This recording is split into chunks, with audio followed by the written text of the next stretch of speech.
know. I'm just getting.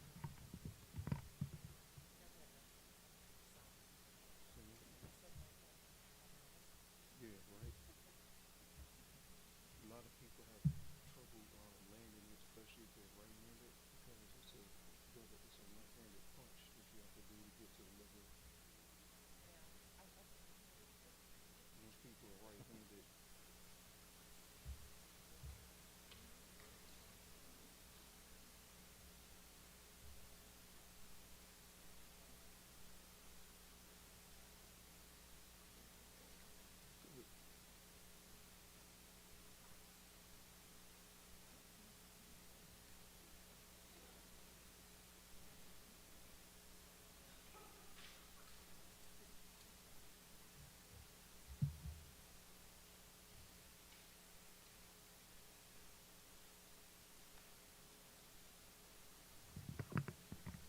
Good morning, everyone. I hope this message finds everybody doing well. For those who are online and in person, we're going to call this meeting to order.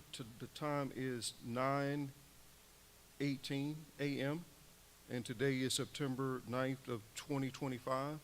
My name is Jamar Ennis. I'm the chairperson of the Special School District. It's my pleasure to call this meeting to order at 9:18 a.m. So at this time, I would invite everyone to stand if they are able to do so for the Pledge of Allegiance. Do we have any special guests to lead us in the Pledge of Allegiance this morning? Okay, awesome. Come on up. So I'd like to introduce Hunter Swint and Pamela Armonte, students of Louisiana School for the Deaf, to lead us in our Pledge of Allegiance.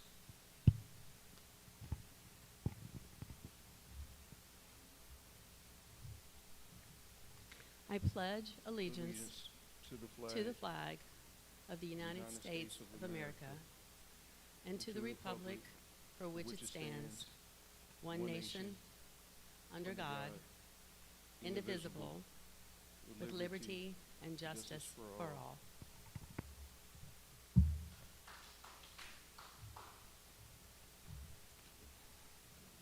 Thank you, Hunter, and thank you, Pamela. At this time, we will go to item number 3 on our agenda, a roll call. Oh, invocation. Okay. I'm so sorry. Item number 2 also had invocation, and leading us in the invocation is Ms. Becky Jones.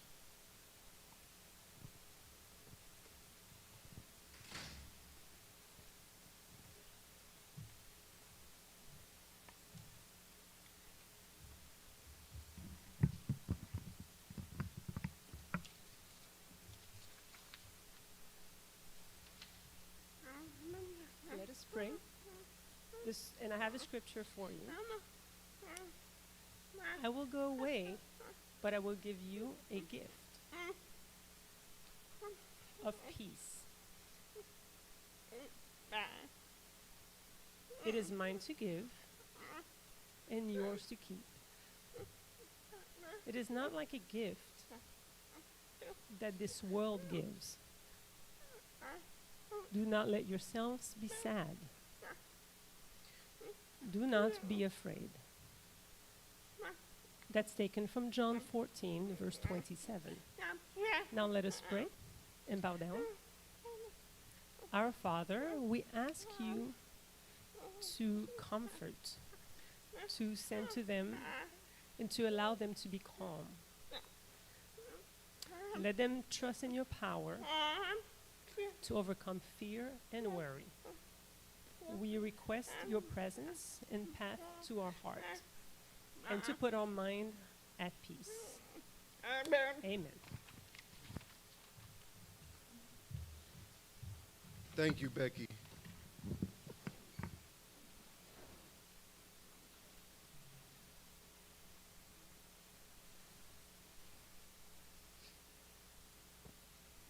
At this time, I would like to call the roll. For those members who are online, please turn on your cameras. Please turn on your microphones to acknowledge that you're here whenever your name is called. And I'll be calling the roll in alphabetical order. Maria Annis. Here. Good morning, Maria. Dee Budgewater. Good morning to you as well. All right. Thank you. Good morning, Dee. Thank you. Myself, Jamar Ennis, I'm present. Dr. Rachel Grenier. Here. Hi, good morning, Rachel. Morning. Ronnie Morris. Here. Hi, good morning, Ronnie. Thank you. Miss Audra Muslow Hicks. Here. Good morning. Hi, good morning. Thank you. And Kathleen Presley. Here. Hi, good morning. Good morning. Vicki Smith. It's my appreciation she will not be able to make it today. Dr. Jessica White. Present. Present. Thank you.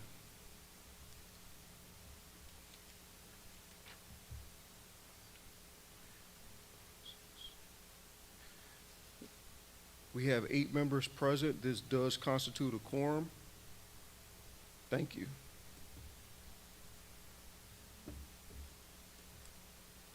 And before we start, I'd like to just recite a few ground rules.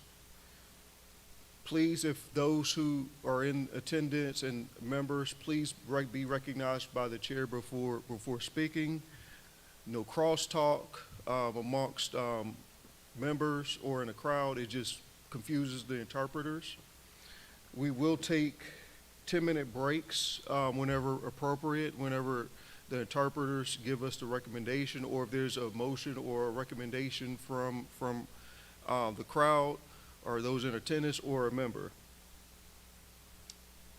For those who are also online, please raise your hand to be acknowledged. We'll get to you. So we just want to make sure that at least we have some kind of order. We want to hear from everyone, whether you're attending online or virtually or in person.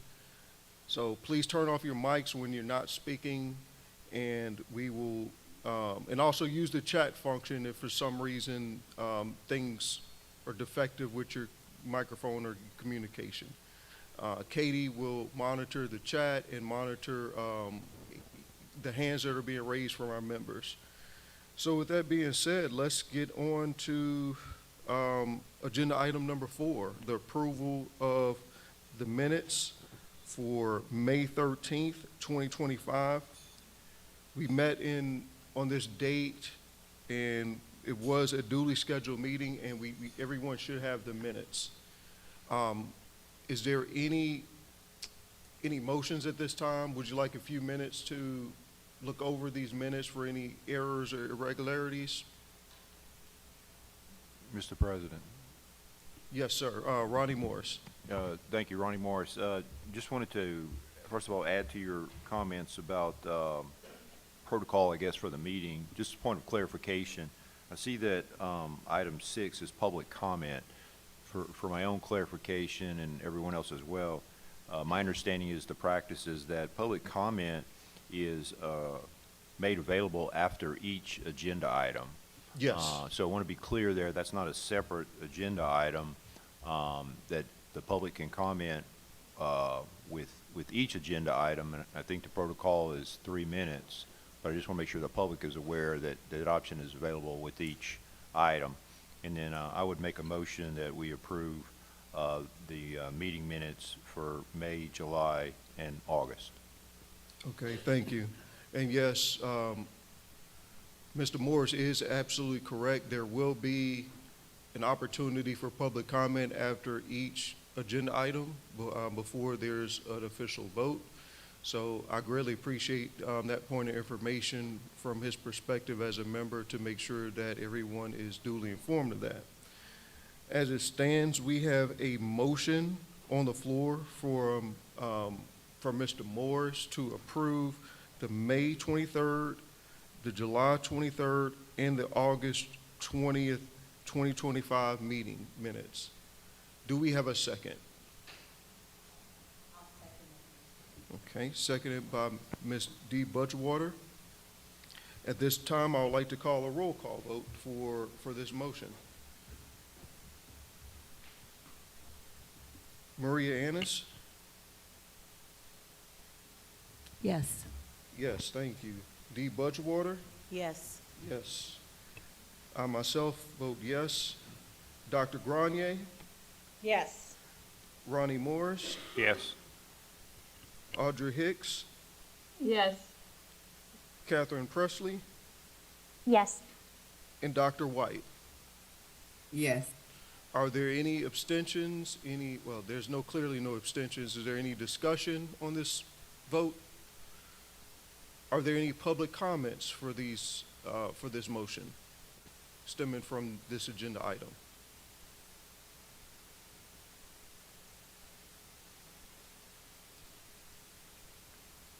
Okay. If there's none, that motion carries unanimously. Okay, now on to new business. This is agenda item number 5. I would like to introduce Dr. Shirley Lewis to provide the superintendent's report.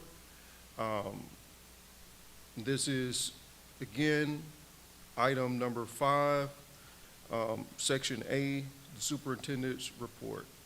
So Dr. Lewis, if you'd like to come up, the floor is yours. Mr. President. I'm sorry, Mr. Morris? Yeah, I'd like to offer a motion that the board receive the report from the superintendent. Okay. Now, would you, and just as a point of information, I believe that the motion would be more appropriate if we accept the report on the back end. Yeah, I'm happy to introduce the motion as opportunity for the board to receive and accept the report of the superintendent. Okay. Now, would you rather her render the report before it's accepted? My thought is that the board would have intent to accept, but obviously that wouldn't happen until after we receive the report, and then if the board voted to approve it or not. So the intent is that the board would hear the report and accept it. If the motion was seconded and we heard the report and then the board voted not to approve it, then that would be the case. But my intent would be that the board would accept and approve the report. Okay. And just for clarification, has all the members received Dr. Lewis's report? Has it been transmitted prior to? Okay. So the report hasn't physically been transmitted yet. I think the intent was Dr. Lewis was going to render it today at this moment. So as a point of information, and maybe council can weigh in whether or not what is the most appropriate motion. Maybe we need to issue a substitute motion or your motion to wait until the report has been given by the interim superintendent first. What's your preference? I'm just trying to put a positive spin on it. What's your preference? And I appreciate the positivity. I just want to go with the correct, procedurally correct thing here. I would defer to either Mr. Todd Maneri or Whitney Green, who's respective counsels for the district. Thank you, President Ennis. This is Ty Maneri, General Counsel for SSD. That motion would be appropriate. I just do want to identify that there's two different actions there. They could be merged into one motion. The board can do a number of things with the report. They can receive it, which is simply receiving it into the record of the meeting. In addition to the minutes, we would include the written comments from Dr. Lewis moving forward. The other portion of that motion was to accept. And In this regard, I don't think there's any legal need to accept it. The nature of accepting it is that the board then endorses the statements therein the superintendent's report.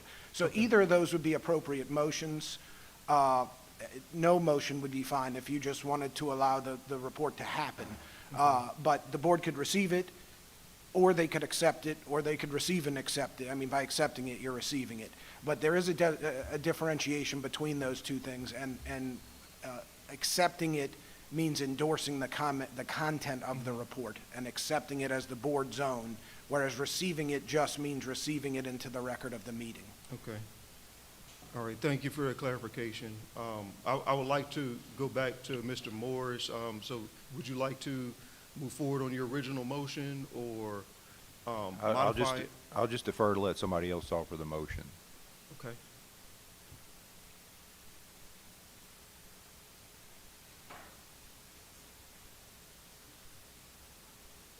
I'd like to make a motion in order to actually accept the report so that we can actually hear the report. So I don't know if that's the right terminology, but I'd like to receive it before approving it. Okay. All right, so there's a motion on the floor to accept this interim superintendent's report, and I guess a motion will be made After the fact. afterwards? To vote Okay. on it. To accept it. Yeah. All right, is there a second? I'll second. Okay, all right, Ronnie Moore seconds it. Roll call vote. Maria? Yes. Dee? Yes. Okay. Jamar, I accept. Yes. Dr. Grenier? Yes. Mr. Morris? Yes. Okay. Audra? Yes. Catherine? Yes. And Dr. White? All right, is there any public comment on this motion that has been made? If there are no public comments on this matter, the motion carries forward unanimously. All right, Dr. Lewis, the floor is yours.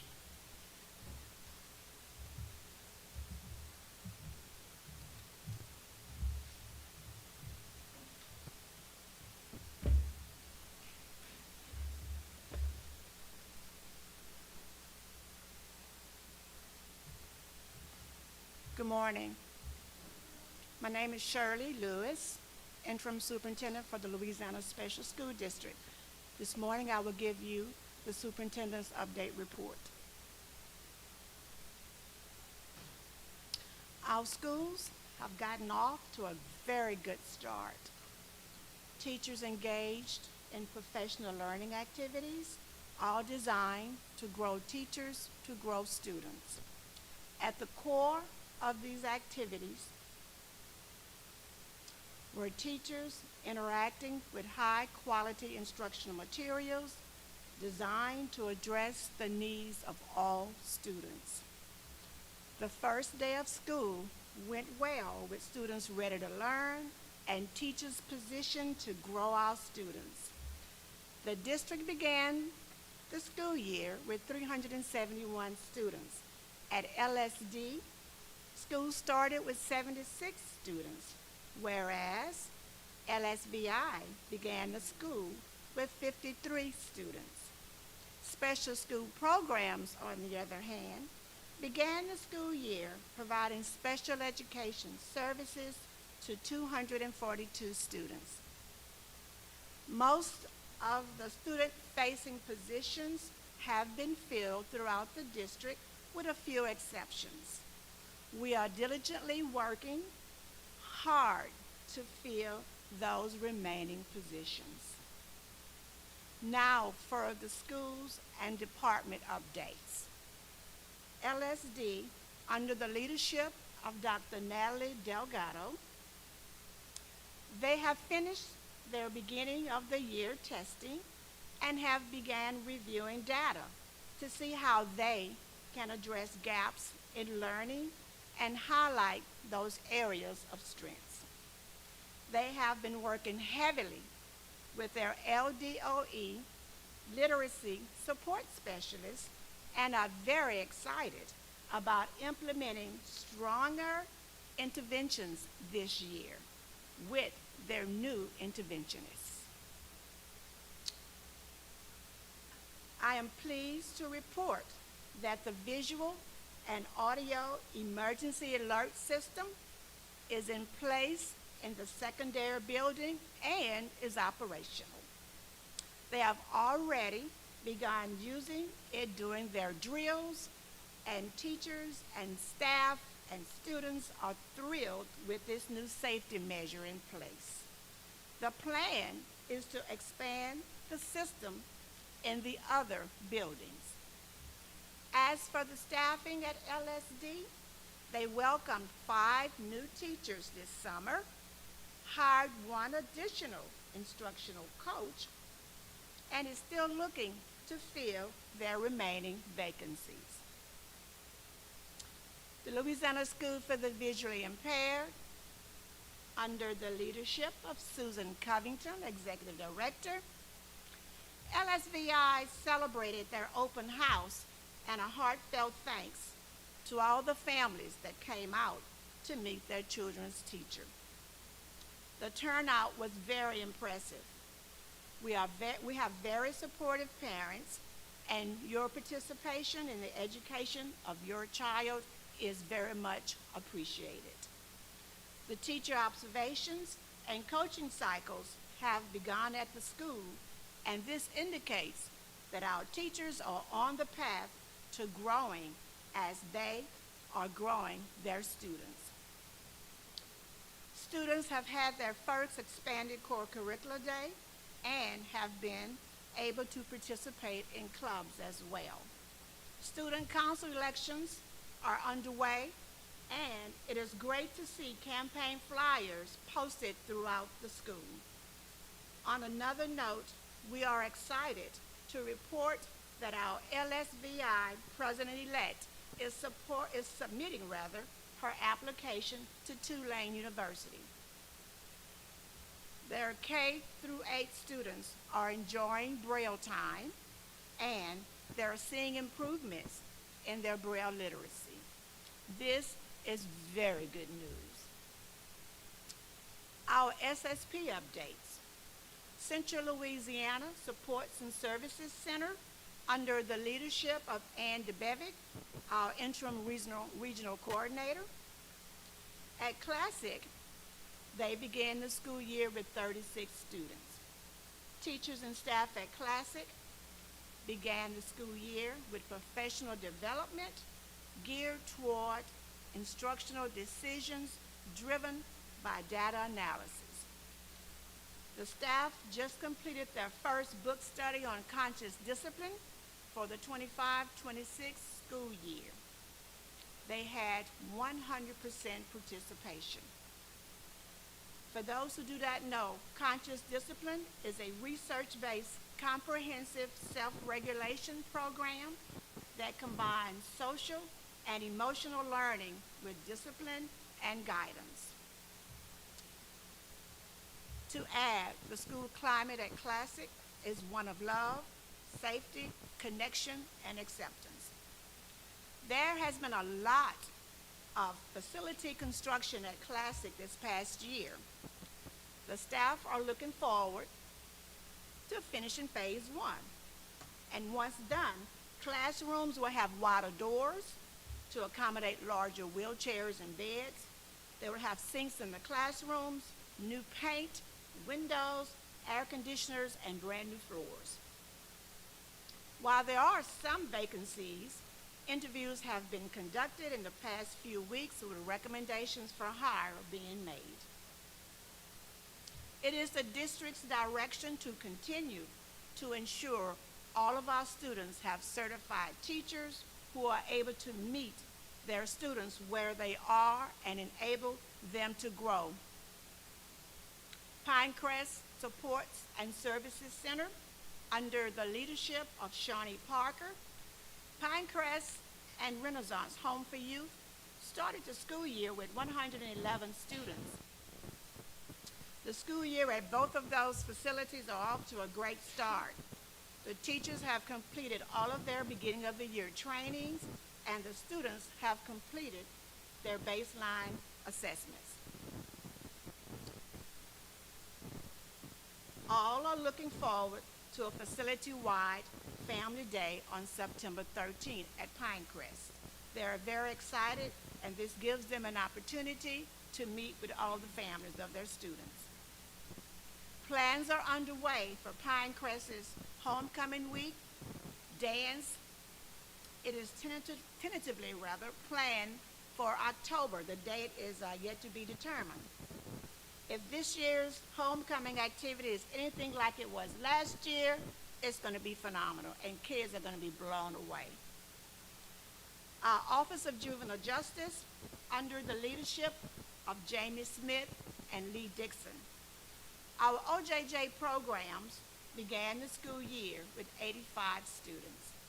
Our instructors participated in beginning of the school year professional development activities. Our SPED instructors have been very busy this time of year completing and holding student IEP meetings. The programs are almost completely staffed with certified teachers.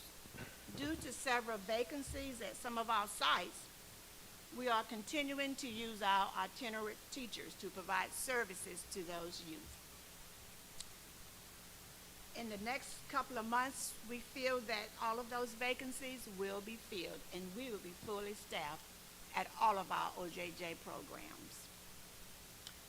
We're looking forward to the general education and special education instructors engaging in a collaborative training later this month with the Bailey Group in order to create the best co-teaching environment for our students. Many are looking forward to this collaborative training. In our Department of Corrections and our mental health facility at ALMS, East Louisiana Mental Health System, our adult programs are currently at ALMS, located in Jackson, Louisiana, Dixon Correctional Institute, Allen Correctional Institute, and Raymond Laborde. These programs are thriving and providing students with the instructional support needed for them to obtain their HiSET. Many thanks to all of these instructors. We are diligently working on getting our other programs staffed and trained so that they may extend their services to all students at our Department of Corrections and Mental Health Services programs. For our departments, Shared Services, under the direction of Kathleen Carr, Shared Services is excited to announce a new collaboration with student volunteers from Louisiana State University. Volunteers from Delta Gamma and Delta Zeta sororities, along with student organization, Changing the Outlook, are now visiting our programs weekly. They lead a variety of recreational activities, providing our students with new and engaging experiences. We believe this partnership will be a huge benefit to our students. This department is busy planning for our annual trunk or treat event for our students. This activity promises to bring a dose of magic and plenty of treats for those participating in the residential program. So mark your calendars, everyone, for Thursday, October 30th, 2025 at 6 o'clock p.m. Additional information is forthcoming. District-wide support under the leadership of Nancy Rawls, the exceptional student services staff have been actively supporting teachers with progress monitoring and are inspired by their commitment to creating meaningful IEP goals that generate valuable data to guide each student's growth.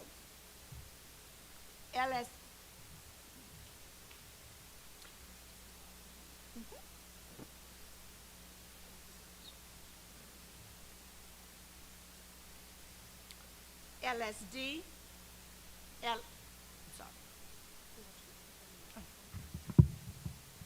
sounds better? How's that? LSD, LSVI, Pinecrest, and Classic have invested tremendous amount of time and effort into creating strong, thoughtful, school-wide plans. When paired with their comprehensive needs assessment, these efforts will align funding with specific student needs, ensuring every dollar makes the greatest possible impact for students.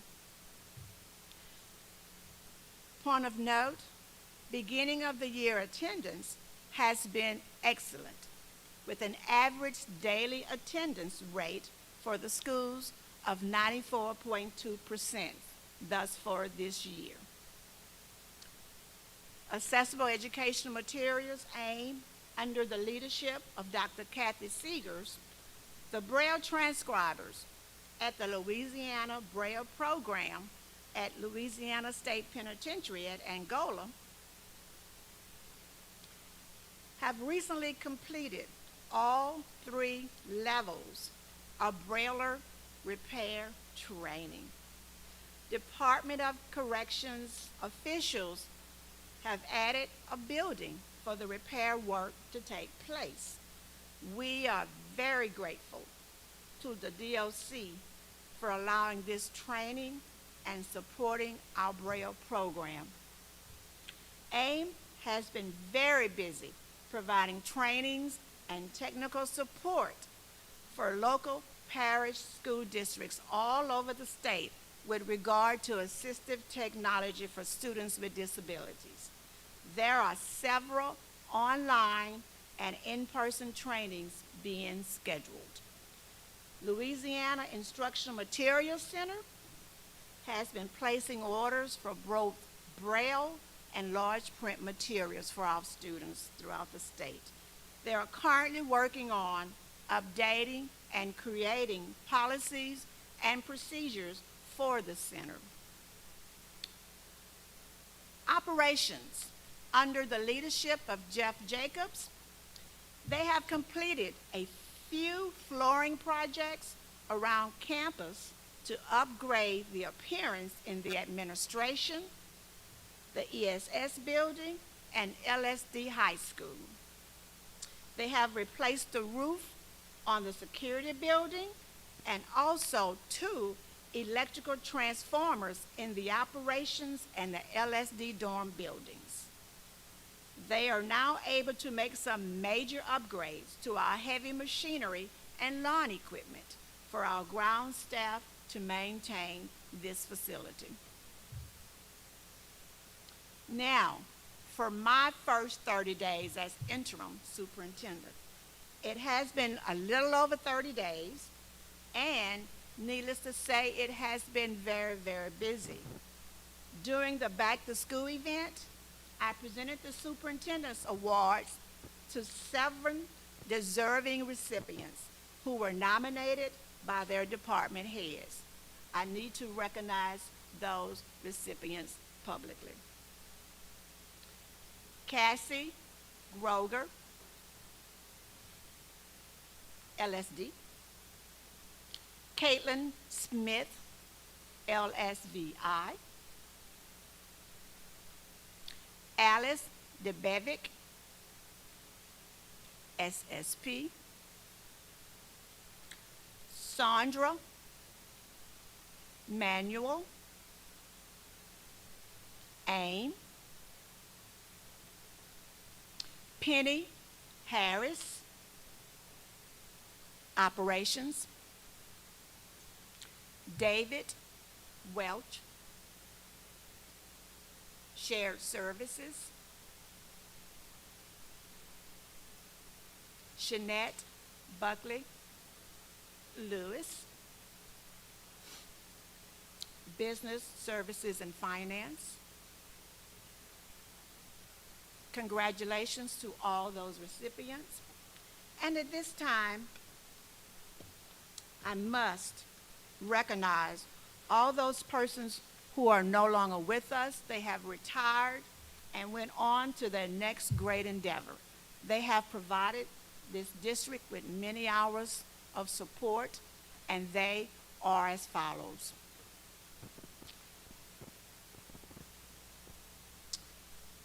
Lamar Tarver,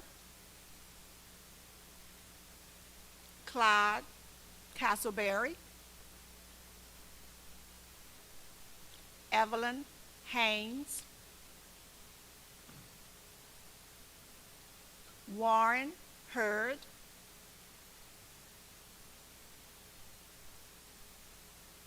George Thompson, Tamara Dupree, Robin King, Linda Wilson, Alberta Snowden, Annette Chalette,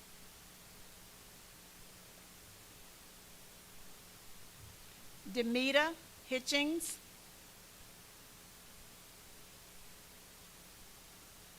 John Clardy, Ferdes Smith, Carla Cooper,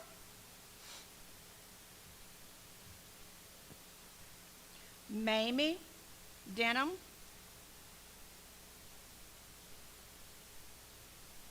Michelle Paul, Eva Johnson,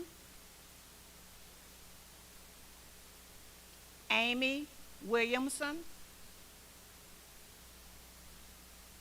Holly York. Again, I would like to thank those persons for all their years of dedication and service to the students of this district.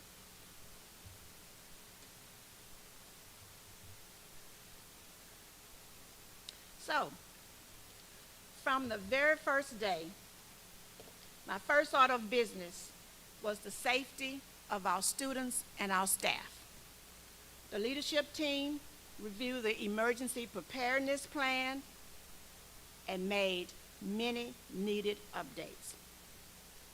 The schools and departments have been engaging in lockdown drills. The leadership team also worked on refining the hurricane disaster standard operating procedures. Many thanks to the team and shared services for pulling it all together for the district. At the beginning of the school year, I was able to make visits to both schools and 3 of our SSP programs. I had the pleasure of visiting at both of our schools, and it was very exciting to see teachers teaching and students attending to instruction. Hats off to our operations department for the clean and beautiful buildings that they presented and worked on all summer. It means a lot to our students when the learning environment is clean and inviting. Lots of hours went into this endeavor. In these first couple of weeks, I was given an opportunity to greet parents who came to tour our schools for possible enrollment of their child. I wanted to extend to each personally a sincere thanks for considering and showing interest in attending one of our schools. The most recent tour was at LSVI last week. It made my day to hear that student say repeatedly, "I like it here. I like it here." I think she said it 5 times. "I like it here." I have checked in on our volleyball girls' practice to see how they were doing. I have attended 2 of their games, and they are off to a good start. They have heart, and they're working very hard. While at the games and practices, I have met and engaged in conversation with many of the parents. They all report how pleased they are with our schools. But I also ask them to tell me something that we could do better. They had to think about it, so I'm going to bounce back on them. I also let them know that we will be calling upon them in the very near future and encourage them to come out and support the team and to continue to support the schools. I had the privilege of attending the first Special Education Advisory Council meeting and encourage more parents, if you're out there, to attend and engage with this council. I had the pleasure of meeting our student representative who sits on the council. She was a little shy, but I have a feeling that she's going to warm up very quickly and that she's going to be a very active participant. So last week, I made a surprise visit to several of our dorms. The students were a little surprised at first, but I tell you what, it did not stop them at LSVI from eating their ice cream. They kept on eating their ice cream as if I was not there. I was also able to work on my beginning sign language skills when I visited the LSD girls' dorm. They introduced themselves, and I had to sign to tell them, slow down for me, I'm learning. They thought it was funny. But what a wonderful way to end a long work day. These next 31 to 60 days are going to be just as busy. Working with the executive directors and department heads on budgeting for the fiscal year 27 will begin. Analyzing students' district data by taking a very deep dive into enrollment, attendance, academics, staffing, etc. Conducting a learning and listening tour so that I can meet the parents of our students who are scattered throughout the state. I want to know their thoughts on what is working and what is it that we can do better. I also want to convey that we need them no matter where they are located in the state. We need their engagement. I want to begin working with the executive directors to determine and analyze our strengths, our weaknesses, our opportunities, our threats, in order to ascertain the district's overall condition, their overall health that we have. I'm going to address the findings, the recommendations in the Louisiana Legislative Performance Audit by reviewing and implementing the recommendations noted in the audit, which I'll present a little later. And I want to continue to communicate with the board and stakeholders on any updates that are occurring. Now, I'm going to move on to that second bullet, the Louisiana Legislative Audit findings. In June 2023, the Louisiana Legislative Auditor conducted a performance audit of the Louisiana schools for the deaf and visually impaired. The purpose of the audit was to evaluate SSD's overall oversight of the Louisiana schools for the deaf and visually impaired. As a result of the performance audit, there were 8 findings, of which 7 were related to the district and 1 related to the board. It should be noted that each finding was accompanied by recommendations for implementation. The findings are as follows. Finding 1, staff survey results and interviews indicate that SSD needs to address issues with its organizational culture, including restoring trust in leadership, improving employee morale, increasing transparency, and clearly communicating with staff. Finding number 2, SSD faces staffing difficulties due to organizational changes, turnover, vacancies, inconsistencies in performance evaluations, and pay raises. Finding number 3, during fiscal years 2021 through 2023, SSD did not resolve all grievances and does not track grievances throughout the process. In addition, distrust in how grievances will be handled may deter SSD employees from filing grievances. Finding number 4, Since SSD became a standalone educational agency in July 2021, it has not developed a comprehensive policies and procedures for the district or schools. As of May 2023, it has only developed 4 policies. Finding number 5, board members with orientation and ongoing training on their roles and responsibilities, meeting procedures, and SSD operations could help board members better fulfill their role. In addition, the board should develop performance matrices for evaluating the superintendent and include staff and stakeholder feedback as part of the annual evaluation. Finding number 6, SSD needs to strengthen its philosophy of deaf education and improve staff credentials at LSD. For example, LSD does not have a clear implementation plan for its ASL English bilingual philosophy, and staff do not always meet ASL proficiency requirements as outlined in their job descriptions. In addition, the number of teachers with hearing impaired certifications has decreased. Finding number 7,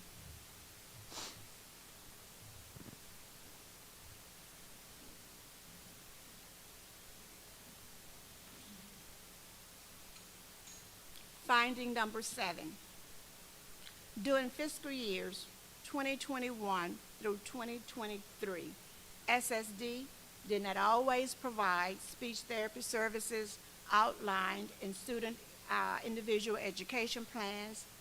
In addition, it could better maintain documentation of service delivery to ensure services were provided. And lastly, finding number 8. During fiscal year 2022, SSD did not spend $746,910, approximately 36.1% of $2.1 million of its IDEA funds available for use for LSDVI. That ends the findings that were reported on the audit report. And as interim superintendent, the performance audit was presented to me on August 18th of 2025 with a request for an update on the progress of implementation of recommendations related to each finding. In that, this audit precludes my assignment as interim superintendent. I am unable at this time to report on the progress made without an opportunity to engage in a thorough review of all available documents and information needed to give an accurate account of the implementation progress. Moving on to our third bullet, SSD Athletic Program for 2025-2026. The SSD Athletic Program for LSDVI includes 6 sports for both schools. The sports program of many schools play an important role in developing the character, physical ability, as well as teamwork for those who participate. In addition, one student cited in her letter to me that, and I quote, "Sports aren't just about winning. They are about teamwork, discipline, and fun." I agree with her.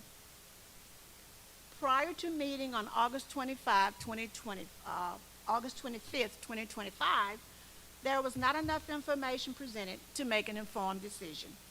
We met with the athletic director, executive director of district-wide support, legal, the executive director of business and finance to discuss the sports program. The athletic director brought his sports budget for review, and when asked why the sports budget was not presented when the schedule and the stipends were, it was communicated that no one had asked for it, although it had been prepared in the spring. Upon review and discussion of the submitted sports budget, all parties at the meeting agreed to reduce the cost. There would be no football this year, and the stipends for the coaches for the fall sports would be paid and practice would begin.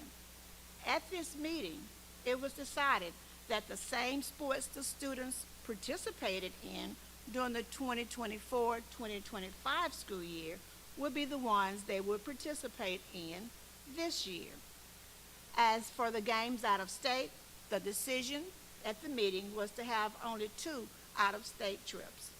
The athletic director, again, was asked to submit a revised sports budget, which he did later that day. Also, at the meeting, it was discussed that practices would begin immediately. Also, as a note, during the last final minutes of this meeting, it was suggested and also discussed that maybe the schools could begin some fundraising activities now that they would be able to have some flexibility in their programs to do more things with.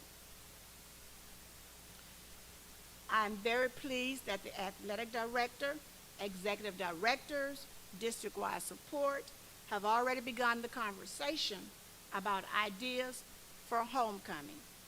Once finalized, the homecoming plans will be communicated. I am very excited about how they are working together to make this happen for our students so that they will have another awesome experience. To address the false narrative surrounding the LSD sports program, this program has not been eliminated or cut out. The students are participating in the same sports as they did last year. The circulation of this false statement that our sports program has been eliminated has impacted our students and our school community at large. Please know that my door is always open, and you may come at any time you like. Please know that. My door is always open to anybody, everybody. While I appreciate the advocacy of all those who expressed their concern for our sports program through their letters, through their emails, through their public statements, I appreciate it. I appreciate your concern. I appreciate your care for all of our students. However, it has painted me as someone who hates sports and do not have our students' best interests at heart. Please know, this is far from the truth. This is far from the truth. So my question to you all, how do we move forward from this?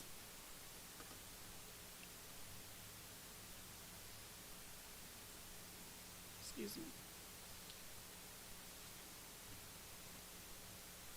First, by communicating the truth, communicating the facts. That's how we move forward. We are beginning to plan with the athletic directors, the EDs, and other departments in making plans for the 26-27 sports program. I will be engaging with this team in order to create an athletic budget for all of our sports programs. In the spring of 2026, this sports program will be poised for the fall of 26-27. We will know the cost of travel. We will know the cost of lodging. We will know the cost of meals. We will know whatever we need to know in order to make a great budget to move our sports program ahead. Now, we are also looking at creating a school component for this budget that supports the the sports program through some fundraising efforts, which will allow our programs to meet their individual sports needs, such as trophies, awards, extra travel expenses, the like. So parents, alumni, students, teachers, staff, community, board members, the sports program needs your help. We need to engage all stakeholders in this endeavor. So, in the very near future, we will be calling upon you for help. Our students deserve our very best efforts, and this is an opportunity for us to deliver.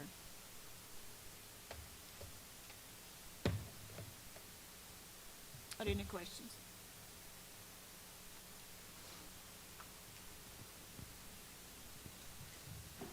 This is Maria. I have a question.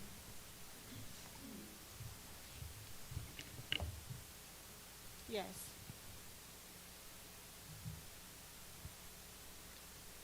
This is Maria speaking. Thank you, Dr. Lewis, for all of the wonderful things that you have done so far. I missed the number at the beginning of your report of how many students are enrolled at LSD. Can you tell me what the enrollment is for LSD? I apologize, I missed that. Yes. At LSD, the school started the school year with 76 students. Excuse me, Dr. Delgado, is that number still accurate? And that number still stands.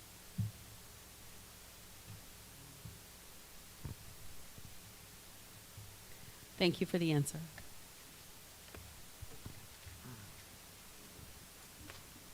Dr. Lewis, I had a couple questions. Yes. This is Ronnie Morris. I had a couple questions.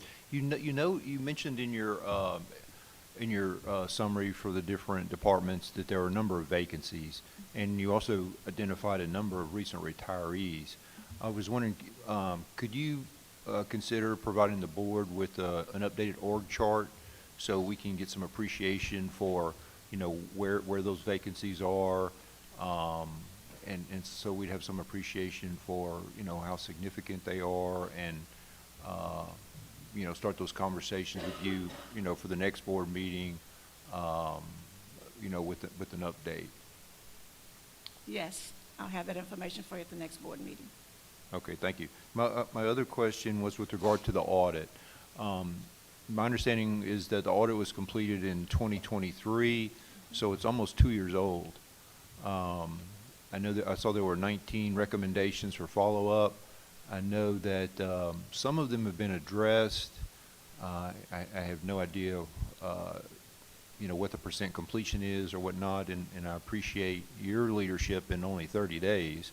And you recognize that it's a work in progress for you to put that summary together. But I just wanted to see if we could confirm that at the next board meeting that we would get an update on the completion status of the 19 recommendations. Yes, sir, I'll have that information available for the next board meeting. Thank you. And again, just want to thank you for your leadership in your first 30 days. Thank you.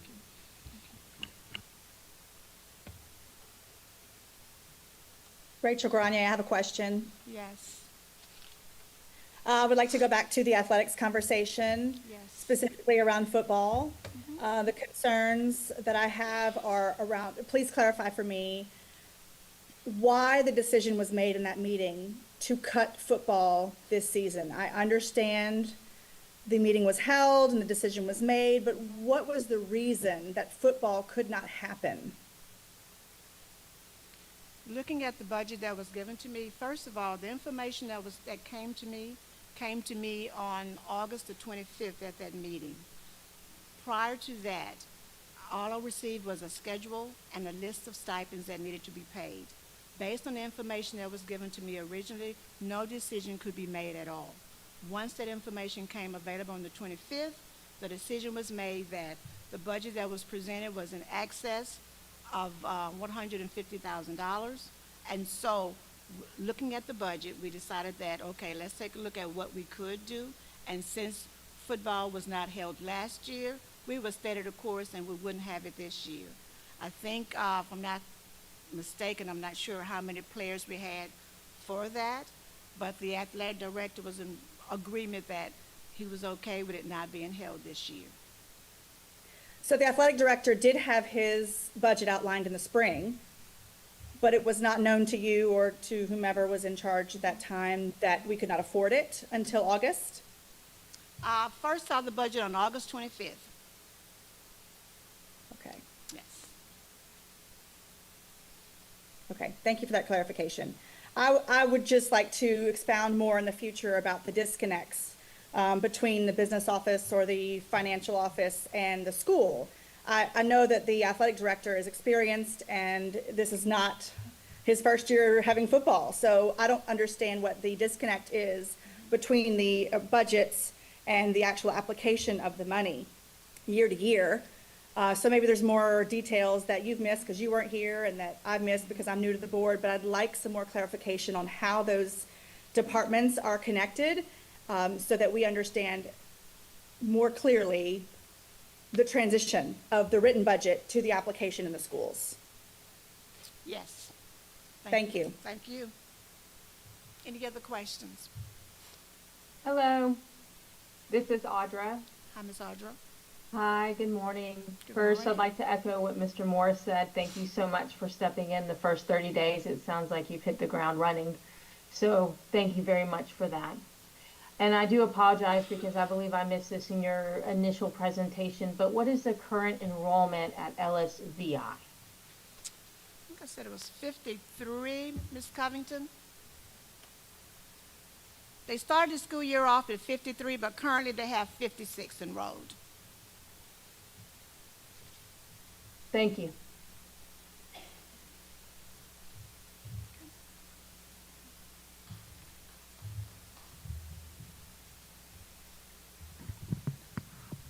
I'd like to commend Dr. Lewis for a very thorough report. It really gives us a lot of perspective for us to, as board members, hear and see things about the school district.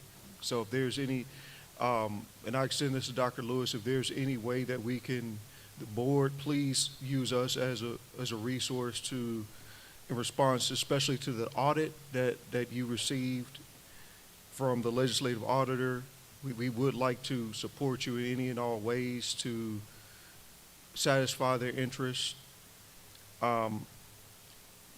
So we're going to prepare to break in a few minutes, but before we do, I would like to ask if there's any public comment on any of the items that's listed in the agenda for 5, Section A, Superintendent's Report.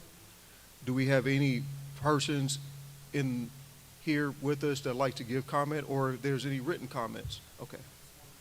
All right, thank you.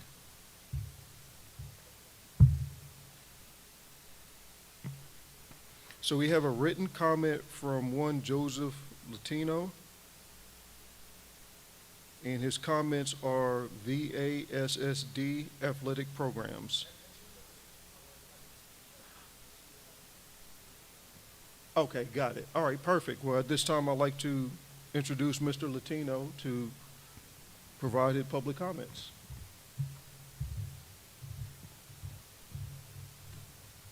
Can everyone see me? Yes, good morning, everyone. My name is Ari, and I want to talk about my concern relating the program, and I appreciate the clarification, the athletic program. I feel like there was not enough transparency, not enough posting online for the public to see information being shared. Plus, we have, I'm so sorry, we have the LSD Athletic Association, who's going to be hosting homecoming. The Alumni Association is going to be hosting homecoming. We haven't had much communication about that. We want to partner and communicate heavily so that we can understand what's happening. It's been at least a year, I know that since we've had football, but this fall, it's really affecting our community.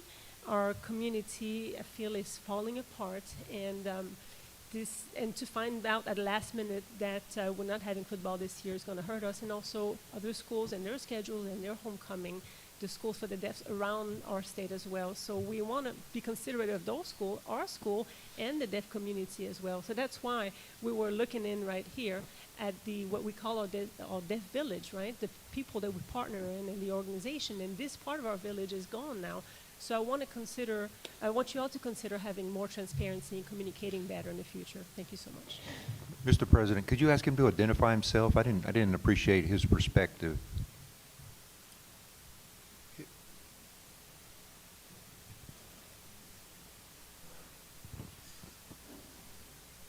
Yeah, my name is Ari, or Joseph. Joseph Latino. Yeah, I'm trying to understand, is he an alumni? Is he a staff member? I'd like to appreciate his perspective. I'm so sorry. Let me describe a little bit who I am. I apologize for that. So I'm an alumni of the School for the Deaf. I graduated in '03 and started here in 2003, and I graduated high school in 2018. I've been here since I was 3 years old, so, and now I'm an alumni. I have done various work around the School for the Deaf, and I'm a strong advocate for the deaf community in the area. Better? Thank you, sir. Mr. President, this is Ronnie Morris. I had a question. Yes, sir. Yeah. For any party? I'm sorry? For any particular party? I'm not sure who the appropriate party is, but I'm curious. I'm going back to the football conversation again and the concern about the budget and decision that was made and so forth. My question is, I'd just like to know, as the alumni presented the question, the concern about impact to the community, had the football schedule been set? Have we made any commitments to any other schools that we were going to participate? At this time, I would like to direct that question to the appropriate district member who may be better suited to ask that question. I have no factual basis to answer that question. So if there's anyone from the district that would like to respond to Mr. Morris's question.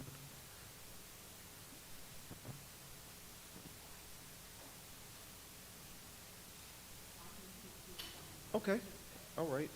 I'd like to introduce Ms. Del Picu of the Special School District Business Office to provide a response to Mr. Morris's question.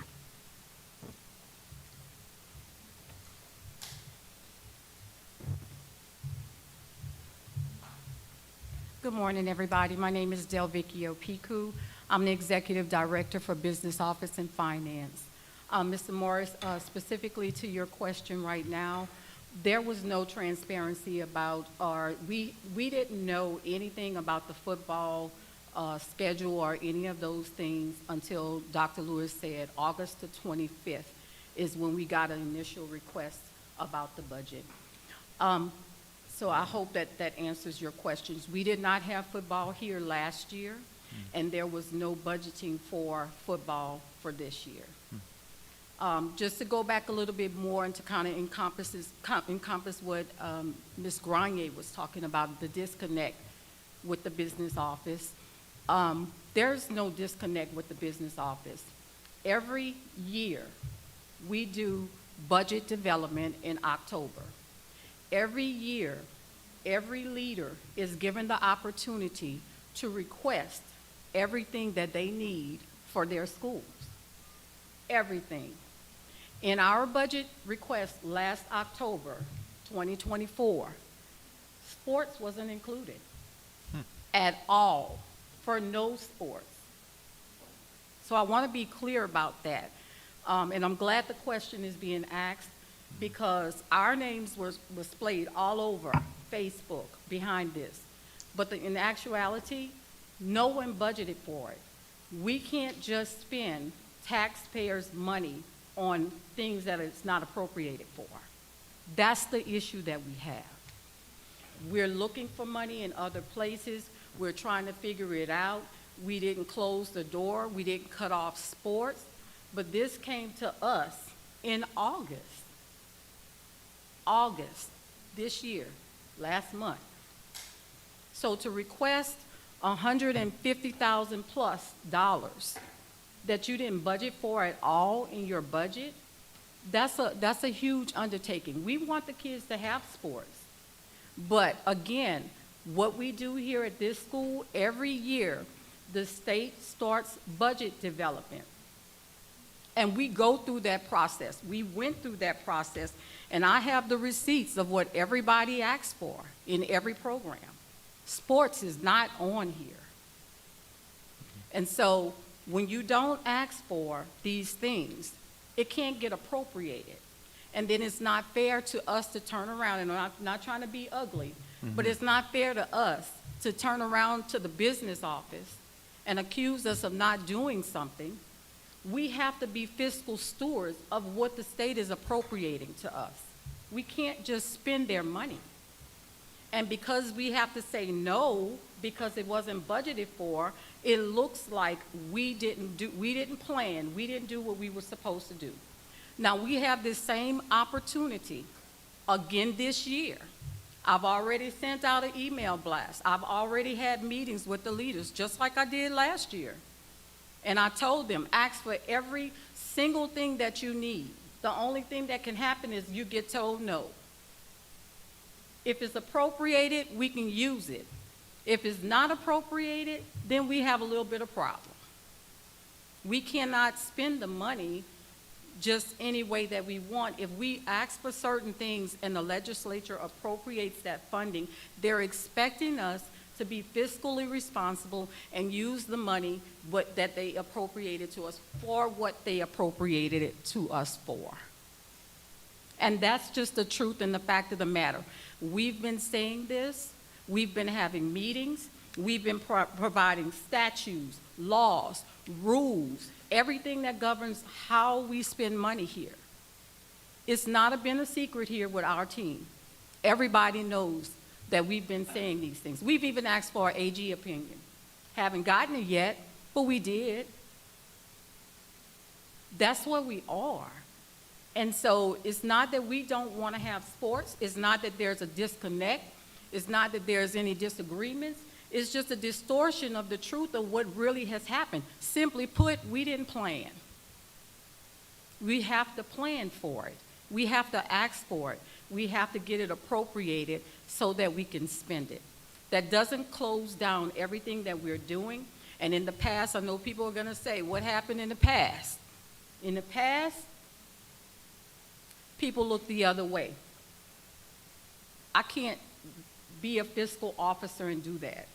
I have to be responsible to what I'm given so that I can do this correctly. There are areas in our budget that I'm seeking to find funding for so that we can have our fall sports, to continue the ones that Dr. Lewis has approved, to continue our spring sports. So we are looking. It's not like we're not trying to figure it out. But what happened to football, that's what happened to football. And we didn't have football last year. We didn't have football because our football athletics director decided that we didn't have enough team members to have it. All of this comes with a price tag, and our children should not have to suffer because we didn't plan what we needed to plan. We're here to help. Our budget team is here to help. Again, we have budget development meetings. We had them every year. We meet with our leaders every single month. This year, my team has been told they can't even cancel the meeting. The only people that are allowed to cancel a budget meeting is the leader of that budget team, because we will not be in a position where it said that we didn't communicate out what this budget is, because we're open to communication. I didn't mean to get on the soapbox. No, thank Ronnie Morris. Thank you for that. I don't think we all appreciate the level of detail, so thank you for the level of detail that you provided. And obviously, we're all disappointed there was an oversight in the budget planning. And I see we've got an item on here, 5C, receipt of the finance report. So I'm sure there'll be additional opportunity to comment on that in more detail if members would like. But my question was really back to the alumni's concern about the community impact. You know, I think we're all very supportive of the branding of the school and the reputation of the school in the community and the morale and so forth. And so my question was really about what kind of commitments we had made to the community, to other schools with regard to scheduling. So I was really hoping that we could get something maybe from the athletic director, whoever's responsible for the scheduling, so we have some appreciation for whether or not we made commitments to other schools that we would play a game on XYZ dates, and then we backed out at the last minute, or if that's not a concern. So I just wanted to run that to ground. That's what I was really trying to get. Nancy, can you speak to that? What kind of communication was made by the athletic director? Nancy is the executive director over the athletics director. Were any games suspended or? Yeah.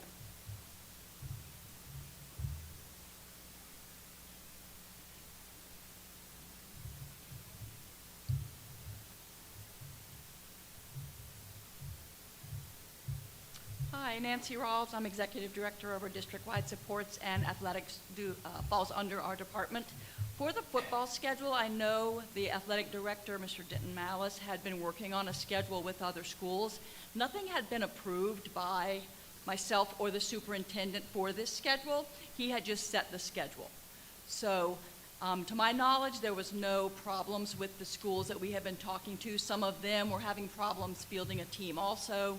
I will say that another aspect of this is that's kind of out, is that we play six-man football, which is very hard to compete because there's no other six-man football teams in the area, which is why football is such an expensive sport for us, because we have to travel to play those games. So that is another consideration. We're hoping that we can, increase the number of athletes and build that program and play maybe against eight-man teams. Okay. This is Ronnie Morris. Thank you for the explanation. I know there's a lot of interest and a lot of concern about this particular item, so appreciate the perspective you guys provide so that board members are well informed, and we're in a position where we can respond to concerns from constituents as well. So thank you. All right, thank you. We have a public comment on, am I reading the room incorrectly? Okay, Dr. Grenier.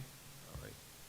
Oh, that's okay. I was going to follow up, and I didn't want to interrupt anyone, but I wanted to add just the note that I'd like to see the budget request, because I don't understand how an experienced AD like Coach Malice would neglect or not pay attention to the things that are required every year. I would like to see more and hear more about it in more context. So I appreciate Ms. Dell's explanation, and I don't think there's any one person to blame. I would just like to know more about what the process is, what we missed, why this got overlooked, and even as recently as this morning, Tennessee School for the Deaf was posting about how they had to review their schedule because of our LSD's lack of presence in their game schedule, excuse me. So it is affecting, and I really want to get down to some more clear answers that we may not have today, but I'd like us to dig deeper as a board to be able to answer some of these questions to the community, because this is affecting our culture and our school quality of life. So I appreciate the explanations, and I'd like to dig a little deeper. Okay. Thank you, Dr. Grenier. And we asked, Coach isn't here present at our meeting. If we need to make him available at the next meeting to satisfy your concerns, I think we can make that happen. And of course, we can, as a board, decide to do that. But unfortunately, without him being here, I guess the truth is at the pit of a bottomless pit, and we can go on and on to not get our answers. So at the appropriate time, is there any additional comments on this subject?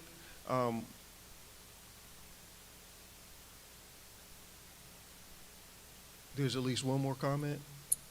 Yes, Jessica Okay, Dr. White. Okay, thank you. Dr. White, floor is yours. So for the budget, I just wanted to know, so for its procedures, when the budget request is submitted, is there an opportunity for all items that are generally addressed, if there was no budget submitted by the athletic director or by Ms. Rawls, that formally be stated that there's no budget being requested, and it kind of eliminates things being overlooked if there's something being, something defined as either being submitted or not being submitted, so there can be some follow-up with that budget. Thank you for the question, Dr. Wright. Delvicchio Piku. I am the Executive Director over Finance. Yes, there is a formal process that happens. It not only happens at this school, it happens statewide. So we get budget documents from the budget office. We complete those documents. We don't complete those documents ourselves in the budget office. We give them to the leaders to complete and tell us what they need. Again, I have the documentation of what was requested last year. Once they give us those requests, we present it to the superintendent, which was presented to our previous superintendent. He approves it, and we send it into the budget office. And at that time, they begin their process. Statewide, the budget shuts down on November the 1st. So it locks in our budget at where it's at, and they begin their process above us. It's not in our area anymore. All of the requests that we make at that time, they either approve it or they disapprove it. And then they'll send us back a letter. Everybody knows session starts happening. It goes before the legislature. The legislature approves, disapproves. They come back and forth and we negotiate that. But once we are told that budget season is about to happen, which it starts in October 1 it starts. And we have 30 days to November 1st to get in all of the things that we need.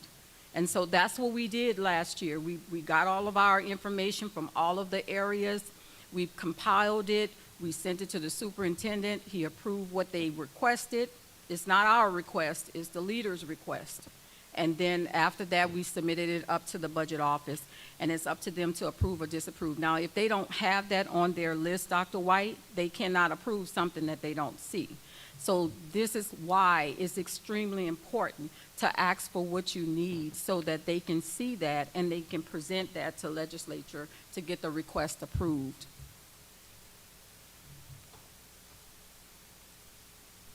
And let me just say this.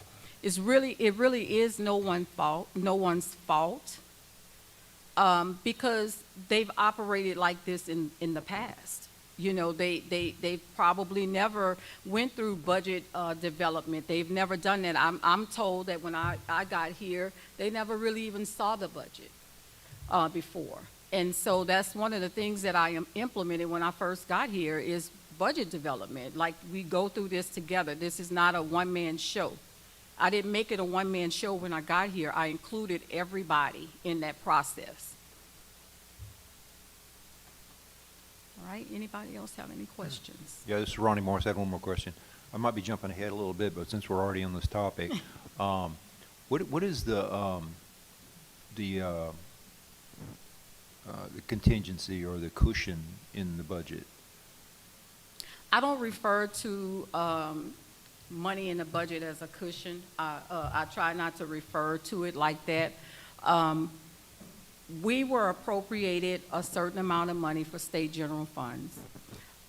We have been looking in other areas. We've been meeting with different people to find other means of finances to support what we've been having some good feedback. So we don't feel completely left out of there.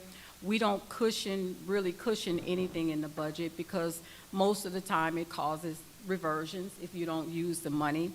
So I usually just ask for what the team is asking for, and I do an analysis at the cost, and we try to get our budget as close to what we need as possible.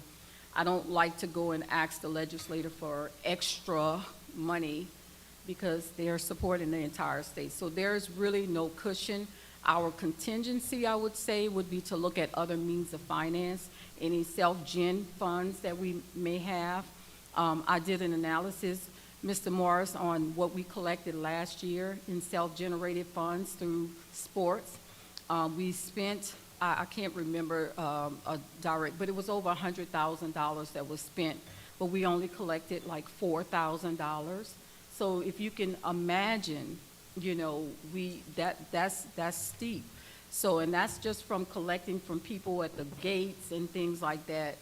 Last year we only collected about $4,000 in self-generated fees. So, Yeah, I don't even look at that as a contingency because it doesn't really help us. So we're trying to find other ways. Right. So thank you, Ronnie Morris again. So just my point, just to confirm whether or not there's any contingency in the budget, anything discretionary, answer is no. So that confirms for me. Thank you. You're welcome. Break. Thank you, Ms. Piku. Thank you, Ms. Piku. This is Jamar Ennis. So at this time, I believe it's appropriate for us to break. It is approximately, it's 10:40. Someone in here may have a better watch than I do, but let's break for 20 minutes. Let's come back at 11 o'clock to resume. But before we do, everyone hold on. Are there any more public comments on this subject matter so that we can go cleanly into subsection B of agenda item 5? So at this time, I'd like to entertain a motion to go on recess for 20 minutes. Grenier has a question in the chat. Okay. Dr. Grenier? I just would like to ask when, Ms. Dale, and I'm sorry, your last name, Piku, when you started in that position? July 22nd. Come on, come to the. Sorry about that. Del Please- Piku, Thank you, Piku, thank you. When July, did you start? July 22nd, 2024. Okay, thank you. You're welcome. Mr. President, I had a question. Yeah, Ronnie Morris. I'm just curious, I'm not aware we've ever done this before, so I'm trying to understand why we're having a 20-minute break. Could we just make it maybe 5 minutes, or is there some reason why we'd have to have 20 minutes? I'm just trying to be considerate of the audience and the folks that are zoomed in as well. And that's fair. I just want to give the interpreters a break if they need one. It's generally common practice to give at least a 10-minute break. I saw that it's coming close to the hour, assuming people needed to use the restroom. But if everybody's okay, I just wanted to. Okay. I see someone said 10 minutes. So if we can meet in the middle, maybe 10 minutes be appropriate. Thank you, sir. Thank you. All right. I'd like to entertain a motion to recess for 10 minutes. Anyone willing to make that motion? I'll make a motion to recess for 10 minutes. This is Audra. Okay, thank you, Audra. Is there a second? Second. All right, Ronnie, second it. Roll call vote.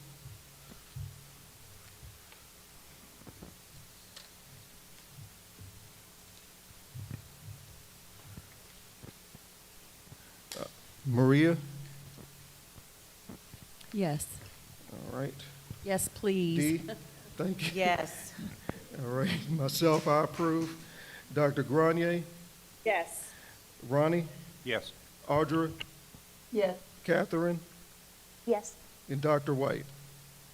Yes. All right, are there any public comments to that request, to this motion? If not, hearing none, motion approved. See you in 10 minutes.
right. Thank you, everyone. It is 10:59 a.m. We're set to resume business. At this time, I'd like to entertain a motion to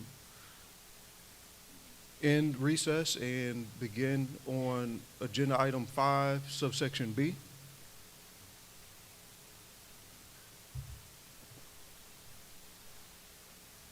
Mr. President, do we need a motion for do we need a roll call to make sure we have quorum before we start entertaining motions, or is it okay to proceed? I'm not really sure.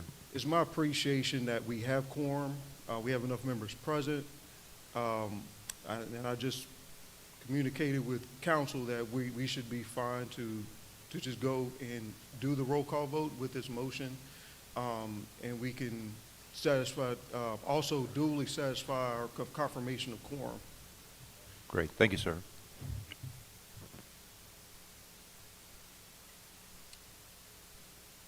Can we have a motion, perhaps?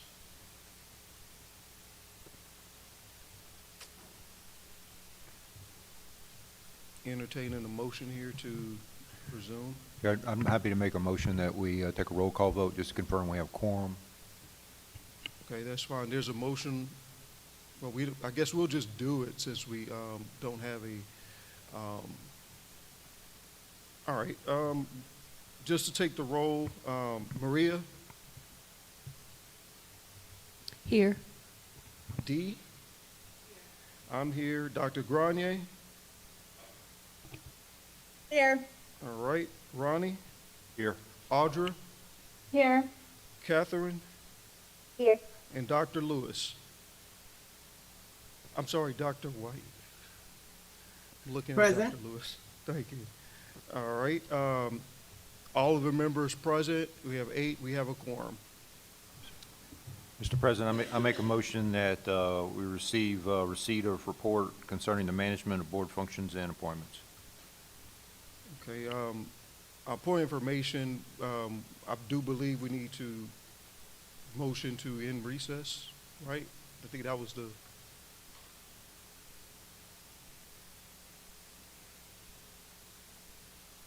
Just to be procedurally correct here, entertain a motion to resume business in recess.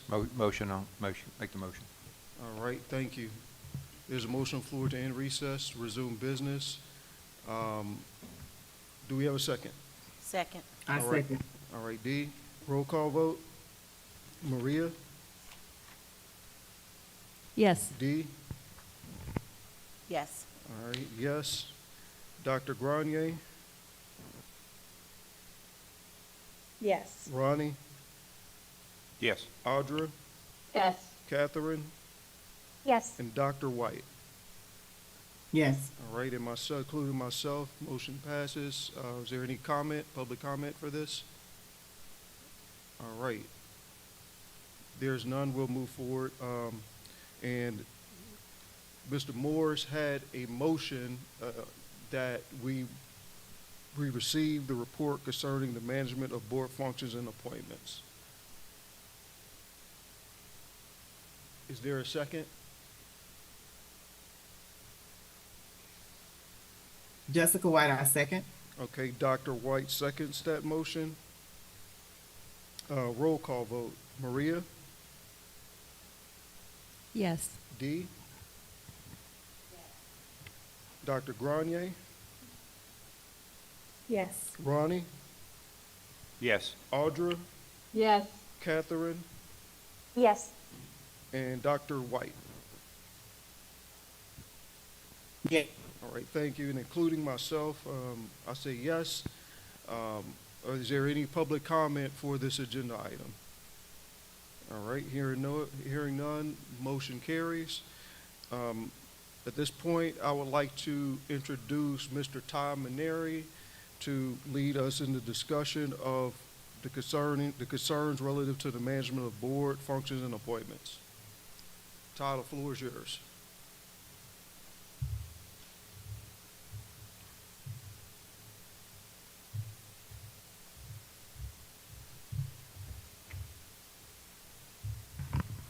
Good morning, everyone. Thank you, President Ennis. My name is Ty Maneri. I'm the General Counsel for the Special School District.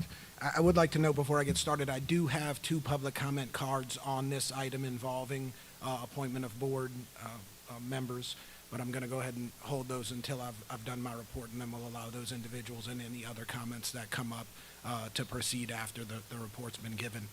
I was asked to report today on, it's listed less personally in the agenda, but on the issue involving the 2 deaf board members that were removed most recently, or that terms on the board lapsed recently, and to speak about the legal basis of that and the procedures in place for tracking the board and how we can, I'll say, improve that moving forward. I do want to start with an admission that while there's a lot of different organizations in play in the appointment of our board members, the fact that those 2 board members learned of the lapse of their term moments before a board meeting started is absolutely unacceptable, and something that the agency is going to ensure doesn't happen again. That being said, I want to address this in more of a forward-moving posture about how we're going to handle this moving forward. So to lay out the basic framework, there's 3 organizations that play some role in our appointment of board members. You've got the SSD and its board, which is responsible for its own operations. Both the statute that established the SSD and our regulations and the bylaws of the board all identify the SSD superintendent as the individual responsible for the administrative functions of the board. The bylaws create a situation where the superintendent is also the ex officio secretary to the board. And again, all 3 of those lay out that the superintendent, in conjunction with the board president, handles the administrative functions of the board. So to the extent we need to maintain a full board membership and that it's important to the functioning of this organization, that's the role of the board president and the superintendent, or whoever they designate, which is to track board membership and to determine if new members are needed. The next group that's involved is the governor's office, and the governor has a specific office of boards and commissions. They monitor the membership of any number of boards and commissions which are in place, and I think as a Louisianian, if you go check out that website, you'll be quite amazed by the number of boards and commissions we have. But they have a full-time executive staff at the governor's office who handle boards and commission work. Additionally, under the statute, it is the governor's office that for all but Mr. Morris's seat must make the appointment. So the majority of our board, all but 1 member, are gubernatorial appointments, and then the president of Bessie has a seat here that can be appointed to any designee of the Bessie president. So that 1 seat doesn't require gubernatorial action, but each of the other ones does, and the 2 at issue here today were both gubernatorial appointees. The 3rd group that has a role in our seating board members is the Senate, and that is that once an appointment has been made by the governor's office, the Senate they don't have a duty to take it up. They may take it up, and they may approve the appointment. Either the Senate's failure to take it up and call that person to be confirmed, or their consideration and denial of confirmation would stop the process of somebody being on the board. The specific circumstances that happened most recently involved a lack of confirmation by the Senate. I don't think there's a clear finger to be pointed here. I think to the extent we only have the ability to influence the operations of SSD here, not the governor's office or the Senate, we need to focus on what we could have done differently to ensure that even if we had gotten the same outcome, that it had been communicated to the board members and constituents on a more timely basis. And my guess would be that if it had been addressed on a more timely basis, it perhaps could have been avoided, not just communicated. Moving forward, we need to make some decisions between the board and district leadership about the extent to which we want to track this and be involved in the future. I mean, we've currently got 4 vacant seats on the board. We are working, we're down to 3 now, but Ms. Green and Ms. Shepard are working with the governor's office to try to identify people for those positions. I do want to take a slight digression here to point out, in addition to having individual characteristics which each of the governor's appointees must hold, whether it's alumni of one of the special schools, familiarity with Braille, familiarity with ASL instruction. Each of the board members has a specific set of characteristics they must have. And we've got limitations on how many board members may be from any of the certain regions they've split the state up into. So one of the big difficulties we run into is a bit of a jigsaw puzzle of figuring out how people fit into all of these slots. We can't have 3 representatives from the Baton Rouge district. So if we've already got, and I'll note that the Baton Rouge district's one of the more difficult because of the requirement that we have a number of state employees on the board. So typically, we're not only looking for these specific characteristics, but also people that fit into the geographic requirements of our board statute and regulations. So we're currently,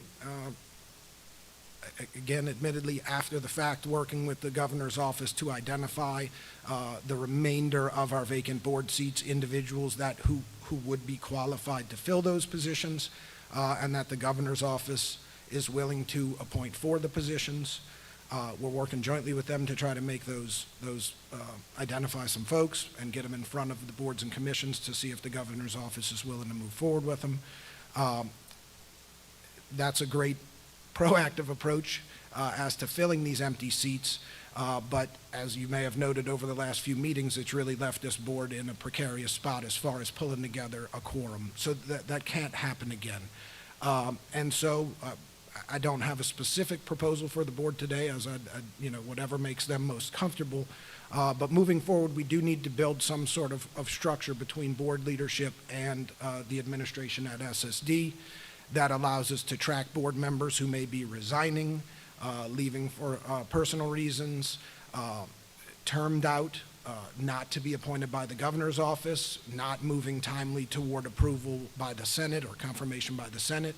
And so we'll need to be tracking all aspects of board membership and trying to get out ahead of it in the future, where we know there's going to be some board members who are either ineligible, can't get confirmation, whatever the case may be, so that we're working to identify new board members and working with boards and commissions to have replacements in place with sufficient time to get them seated between meetings, so we're not having to figure out how to staff meetings with multiple board vacancies. So again, it's a 3-stage process where our role is more advisory and attempts to identify people, and of course monitoring that our board is properly staffed and able to carry out the business we've been asked to carry out. The governor's office in moving those appointments forward when people are identified, and then finally the Senate in confirming. And from our perspective,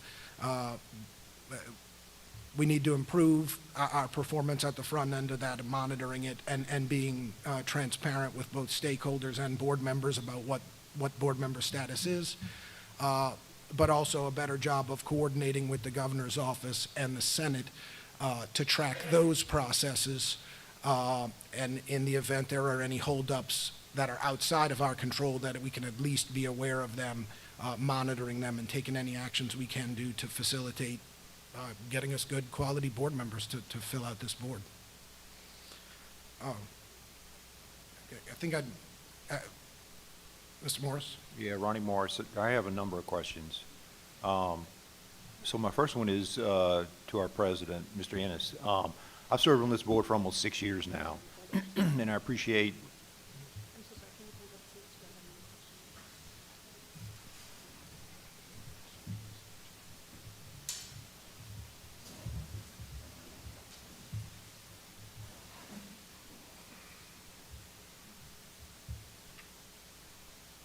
Are we good? Yeah, Mr. President, I've served on this board for almost 6 years now, and it's been practice for the entire time that, well, first of all, I want to thank Mr. Maneri for his comments and for sharing all that information. It's very helpful. But the concern I want to raise is that for the past 6 years, this board has had its own legal representation, and the board's legal counsel provides the board with insight, legal recommendations, and so forth. So I appreciate that the agency is providing legal counsel, but my question is, where's the board's legal counsel today? All right, thank you, Mr. Morris. I would like to defer to someone in either the business administration office or someone from the special school district staff to adequately respond to the situation with our current legal situation, our legal counsel. I don't want y'all to fight over it, but if someone wants to respond from the district, I will welcome that opportunity.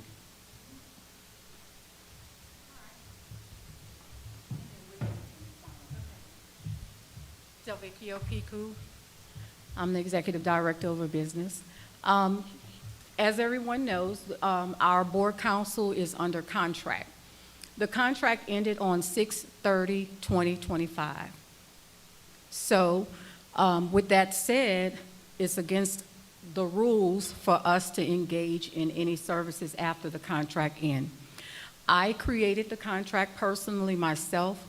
The contract is with Rodale, waiting on signature. I have not received it back yet. So that's the status of the contract. This is Ronnie Morris. Mr. President, my understanding after conversations yesterday was that the contract had been signed and it was on the AG's desk. So I'm getting some conflicting information, so I'm just looking for clarification.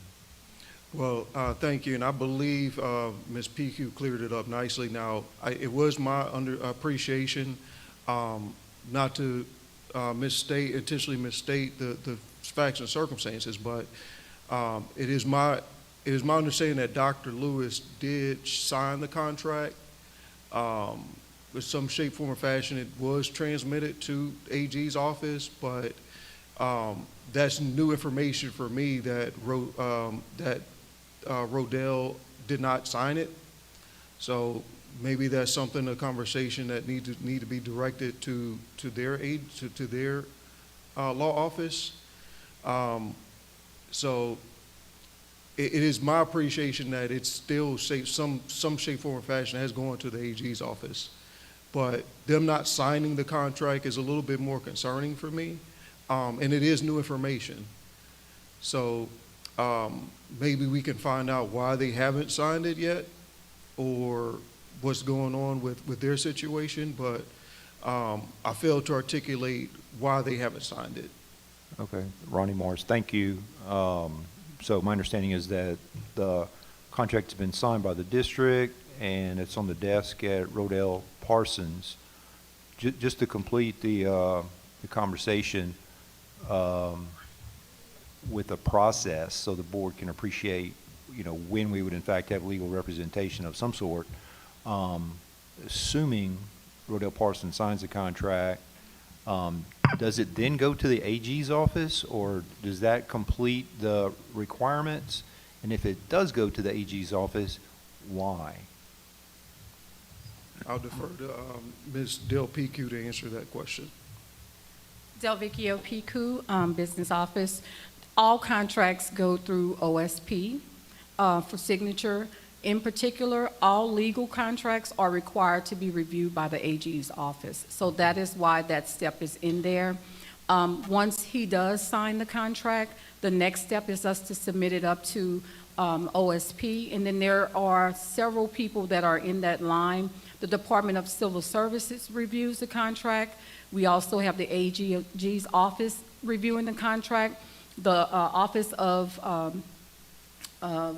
Planning and Budget reviews the contract. LDR reviews the contract. So when you're submitting a contract, it's not that you can just sign a contract and move on. There are several levels to that. And so, and the AG's office is one of those steps in that level. And it is actually, the step before the final step of OSP's approval. Once the AG office signs off on it, the Office of State Purchasing looks at it, and then they approve the contract, and then we can move forward. Now, this sounds like a long, drawn-out process. It doesn't really take all that long, because once I put it in the system and get it moving, I normally just call people and say, hey, I got a contract out there. But, so it usually moves a little bit faster than what it sounds like. Okay, Ronnie Morris, so when would you estimate that the board would have legal counsel? Do we expect to have legal counsel for our next meeting, or do you think it'll be past that? Our next meeting is in November. I suspect that we should have legal counsel by then. It's well enough time to do that. Thank you. Mr. President, I had a few more questions. Yes, sir. And actually, these are addressed to Mr. Maneri. He seems to be the subject matter expert today. You mentioned a lack of confirmation by the Senate. So my question is, what names were presented to the Senate that were not confirmed? I don't have that information. My question is to Mr. Maneri. He's the one that made okay. the statement there was a lack of confirmation by the Senate. Ty Maneri, General Counsel. I don't know where that broke down. I wasn't here at SSD at the time and haven't been able to ascertain that. The way I was making that comment is simply they didn't clear that final hurdle of Senate confirmation. I don't know where along the pathway to Senate confirmation it got hung up, and I think that reflects on the fact that we weren't in-house tracking that process very well.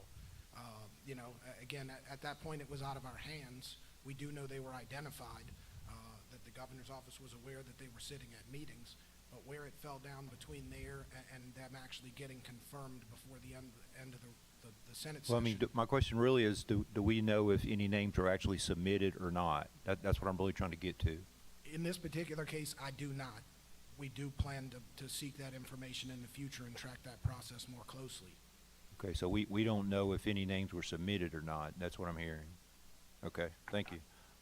Next question. Oh, I'm sorry, Ms. Moore's,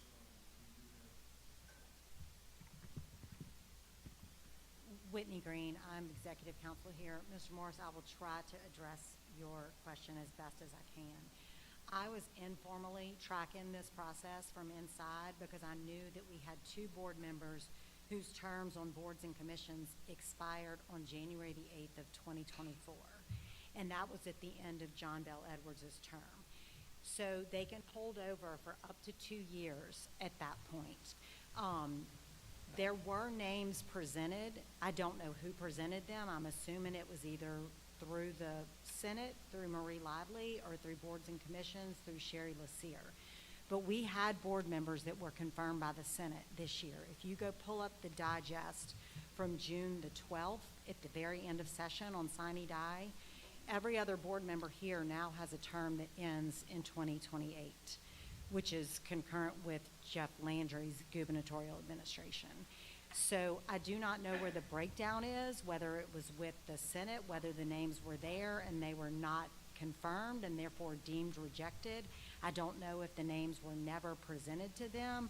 I don't know if Governor Landry had a different plan about who he wanted to seat on this board. All I know is that when I pull up the digest from June the 12th of 2025, which was the last day of the legislative session, we have multiple current board members that were confirmed, but we have 2 that were not. And I brought that to the attention after June 12th, just from internally monitoring it.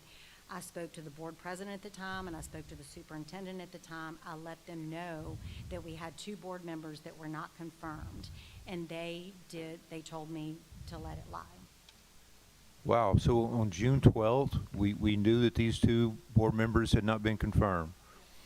I want to go back to your previous statement that that at the end of the appointed term, as I understood you say, that they could still hold the seat for 2 years. Correct. So if they could still hold the seat for 2 years, then why aren't they here today? Their term ended on January the 8th of 2024. Right. So it's the second, it's not full 2 years, it's 2 legislative sessions into the new administration. Okay. They were not confirmed in the 2024 legislative session, so at the end of the 2025 legislative session, the statute is Louisiana Revised Statute 24:14. It's about Senate confirmations. After the expiration date, if there's 2 legislative terms and you have not been confirmed in either of those, you are deemed rejected. We don't know the reason why, but 2 have passed without being confirmed, and so the law says you are deemed rejected at that point in time. Okay, so it's not 2 years, it's 2 legislative 2 sessions. legislative sessions after the new appointing authority, which is the new governor. Got it. Thank you for that clarification. Let me think. I have one more here. In Mr. Maneri's previous comment, I have a note here that the superintendent is responsible for board administration. My understanding is that this board is the governing body for the agency, so I really struggle with that concept that the superintendent is responsible for board administration. That seems backwards to me. Can you cite the reference for that in a document somewhere? Yes, it's Louisiana Revised Statute, Title 17, Section 1945. I'm in subsection B.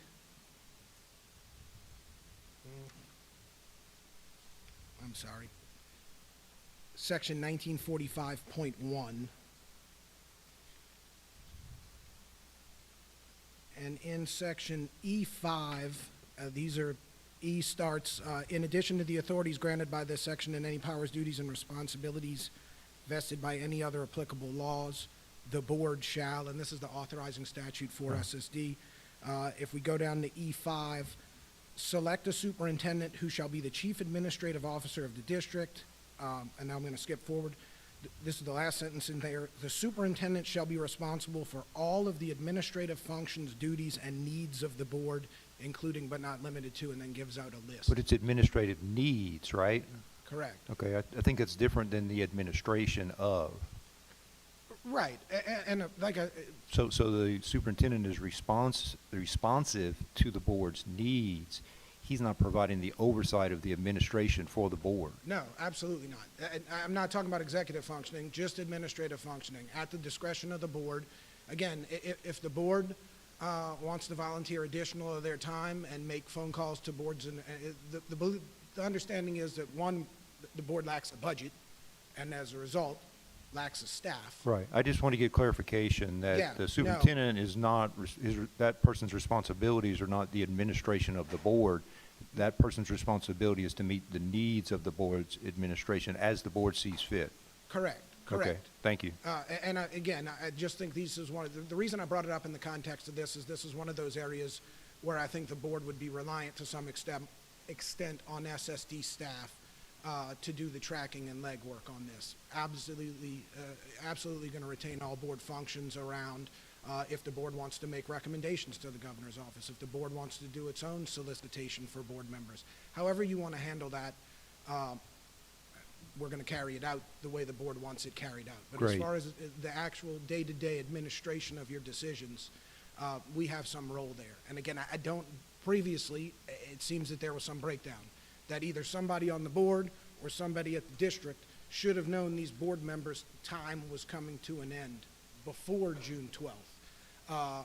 However, we want to divvy that up moving forward. I just think it's important that we identify how does the board want to track this stuff, and what do they need from us? What do you guys need from us to track it? Right, thank you. Thank you for the clarification. Last question, maybe it's to you again, Mr. Maneri. A lot of us are really disturbed by this fact that we lost 2 board members. One was expected to be the new president of the board. So we lost that representation and we lost that leadership. So my specific question is it possible to get these 2 individuals restored to their seats? I had heard some conversations previously that due to the details of the situation that was not a possibility. There had to be some pause in the timeline or something. So just like to get clarification for their own benefit as well as for the boards, if that's even a possibility, and then how would we go about pursuing that option if it is an option.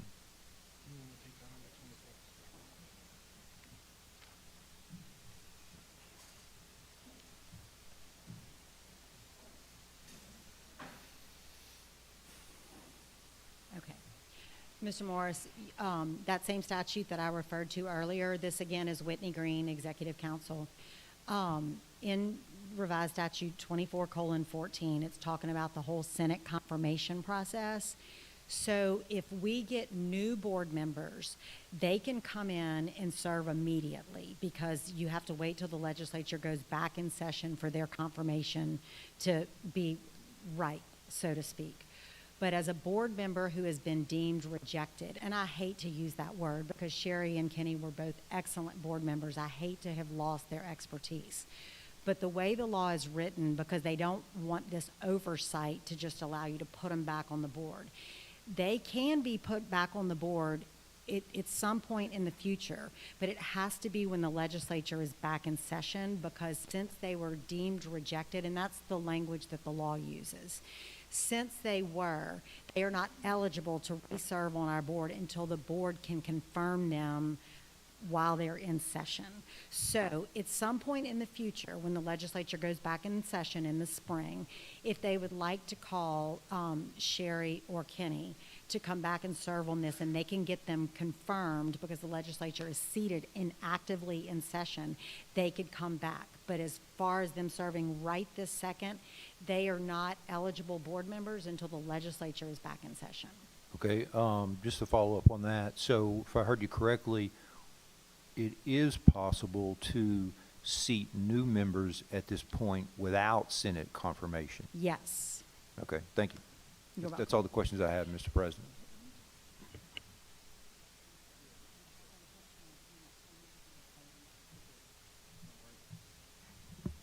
All right, thank you, Ronnie. Just as a point of information, just as some housekeeping, where we are right now in terms of our agenda and the posturing thereof, we have two members who have some circumstances to where we're going to lose quorum if we don't vote on and take certain actions on things before a certain time period. So respectfully, I would like to take up as much business as I can that requires voting and action items while we still have an active quorum. If we can have more details of what time we have to work with, that I think that'll be most helpful. 10 minutes? Oh, okay. All right. At this time, I'd like to entertain a motion to, and I'll take any advice in consideration as we kind of make these motions here, to table the discussion of the reporting of the management of the board functions and discussion thereof until we can pass out some other action items that require our votes. If I need to restate that motion, I'll be more than happy to do it if there's some lack of understanding there.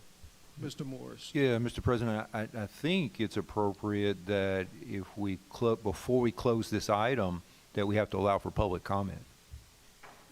Well, we can come back to it. Yeah, that's what I get a motion to, yeah. So we're denying public comment on this item before we close out? Absolutely not. Absolutely not. My motion was to revisit and take up other actions that require the board's voting capacity before several members have to leave. We're going to come back to this agenda item and provide the public comment. My understanding was that if several members leave, we wouldn't be able to maintain quorum. That is correct. So we're going to entertain public comment after the meeting is closed? Okay, this is a suggestion from our council, the special district's council regarding the the current situation that we're in. Now, if the board's pleasure to commence with the public comment of this agenda without going back to it, that's the pleasure of the board. So what's the pleasure of the Jessica board? White, I make a motion to revisit the item for management of concerning board functions and appointments.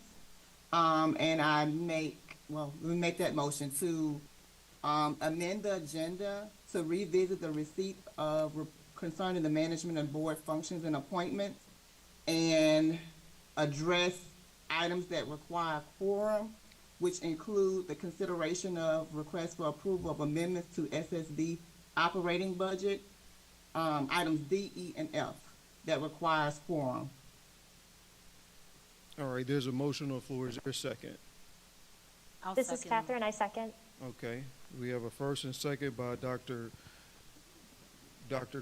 White and Catherine. We go through with a roll call vote. Maria, Yes. okay. Dee, Yes. Dr. Grenier, Yes. Ronnie, No. no. Audra, Yes. Catherine, Yes. and Dr. White. And Yes. with myself voting yes, we have 7-1. This is a majority vote. Is there any comment for this vote? All right. There's none. We would take up. Okay. Okay, let's go to D, consideration request for approval of amendments to SSD operating budget. At this time, I would like to introduce Del Piku for maybe a brief. Thank you. Okay, Delvicchio Piku, Business Office. Everybody knows that the budget has been dropped as of August the 15th, 2025. What that means is once the state appropriates you the budget, we have to get approval from the board to spend our budget. This year's appropriation from state government was $36,330,000. And we just need to get approval to start spending that operation budget for the schools and for the district. That's it.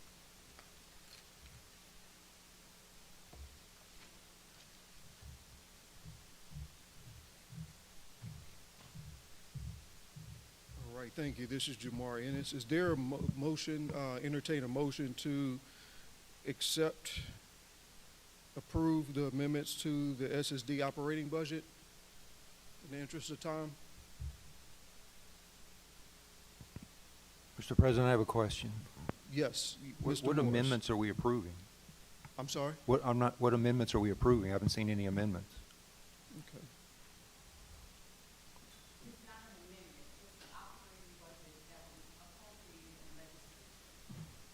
So we need a motion to approve it.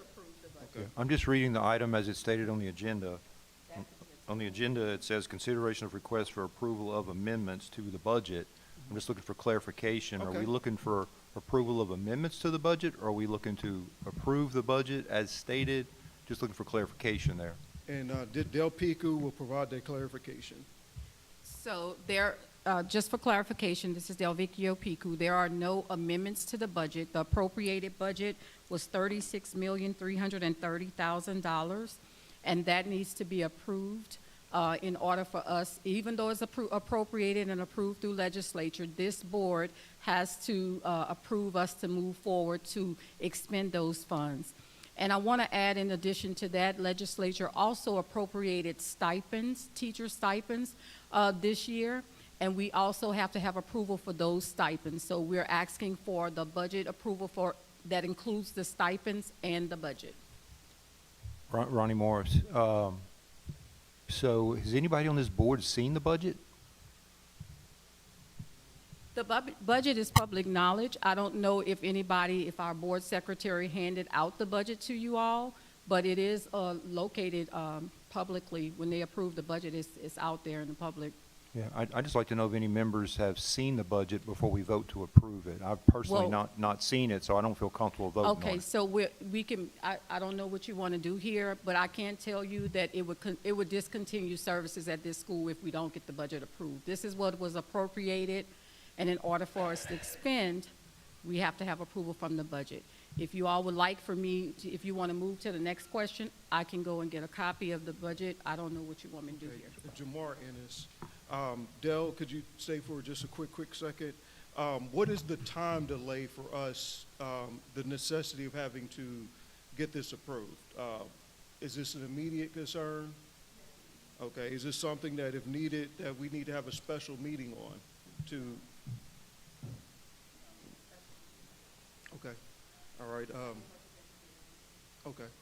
And if it's the board member's position that they want to see a copy before voting, is that something that we can? Okay, all right. So I'd like to entertain a motion to suspend or at least come back to subsection D of agenda item number 5 until we get a working budget to look from. I'll make that motion. Okay, we have a motion on the floor. Is there a second? Rachel Grenier, second. Okay, Dr. Grani seconds. Roll call vote. Maria, Yes. D. Dr. Grenier, Yes. Ronnie, Yes. Audra, Yes. Catherine, Yes. Dr. White, Yes. and myself, yes. Unanimous vote. Is there any public comment on this vote? If there are none, the motion carries. Okay. All right, at this time, we're going to agenda item F, subsection F of item new business under 5. Consideration of, I'm sorry, let's go to E. Consideration of compensation for the interim superintendent. All right, at this time, I would like to introduce Ms. Del Picu to provide some perspective of the history of the compensation of the past superintendents that have served in this role and the current state of affairs in regards to the current salary of the interim superintendent.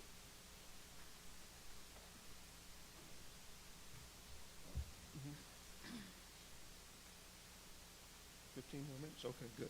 All right.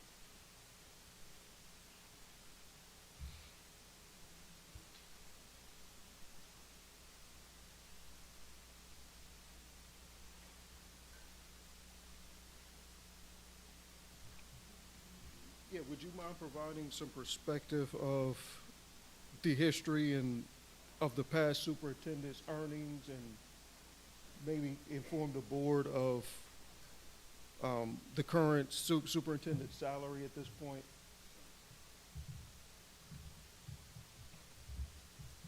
Okay, this is Del Picu again, Business and Finance. So previously, I did an analysis on the superintendent's salary, and I looked at all 3 of the past superintendents' pay to see what would be a fair and equitable way to approve a salary for our current interim superintendent. I did this based on multiple factors. It was based on the alignment with historical benchmarks, which means that I reviewed the salaries of the previous 3 superintendents. And all of the previous superintendents earned between $150,000 to $168,000. Dr. Lewis's current salary is significantly lower than that. And I think that increasing the salary up to 50% would ensure fairness relative to the other predecessors that she's had.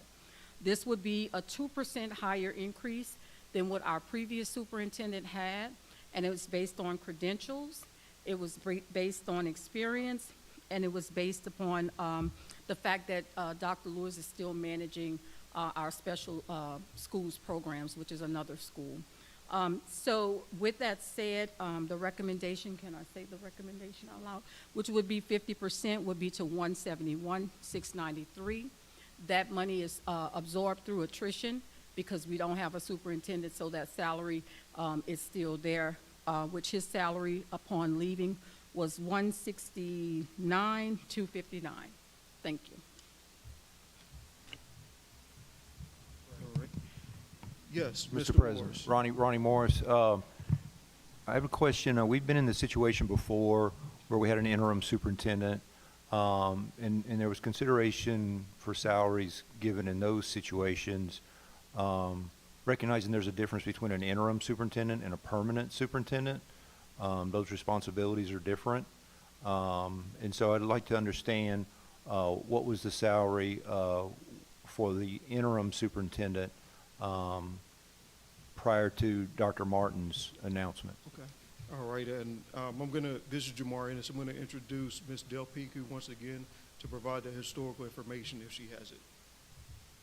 Hi, it's Del Picu again. The previous interim superintendent salary was at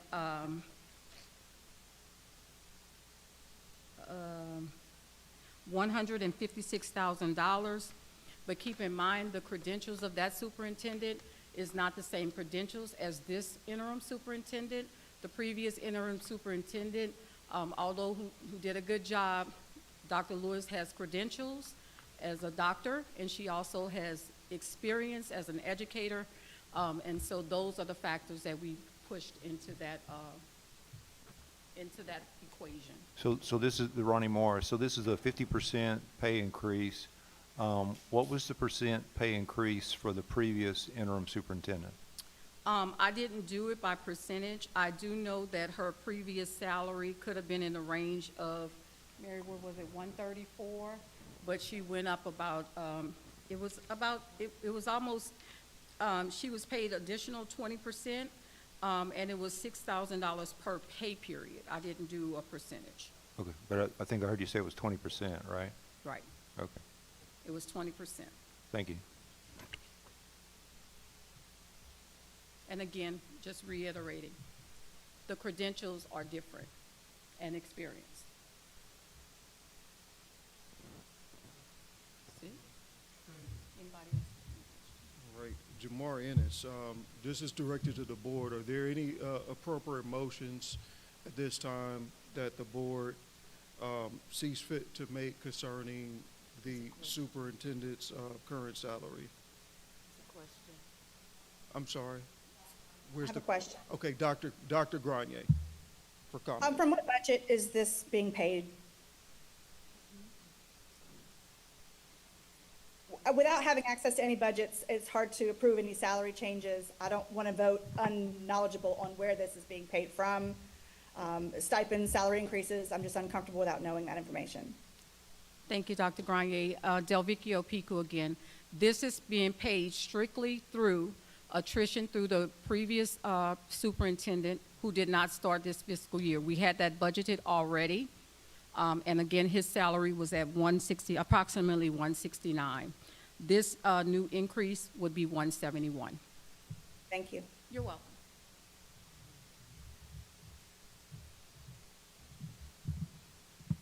This is Jamar Ennis. Is there any motions at this time from any board members that like to perhaps take action on the superintendent's currently salary?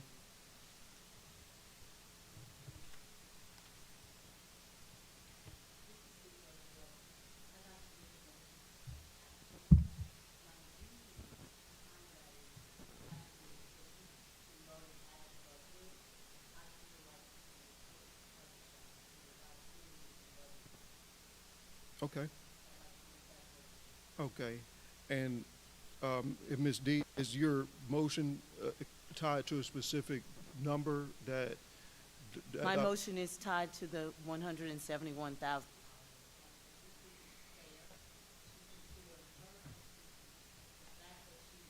I'm sorry, I didn't hear that motion. If someone could repeat, if Ms. D could repeat that motion. Okay, thank you. And also, if you can, please use the raise your hand function on the Zoom. It just helps out the interpreters. Thank you. I'd like to make the motion to move for her salary to be at the $171,000 figure, based on the fact that it will come through attrition, since the former position, we already had the budgeting there, and also based on the fact that her credentialing, being a doctor and having prior experience. So I'd like to make the motion to move forward with the salary. Okay. D. Budgewater made the motion. Is there a second?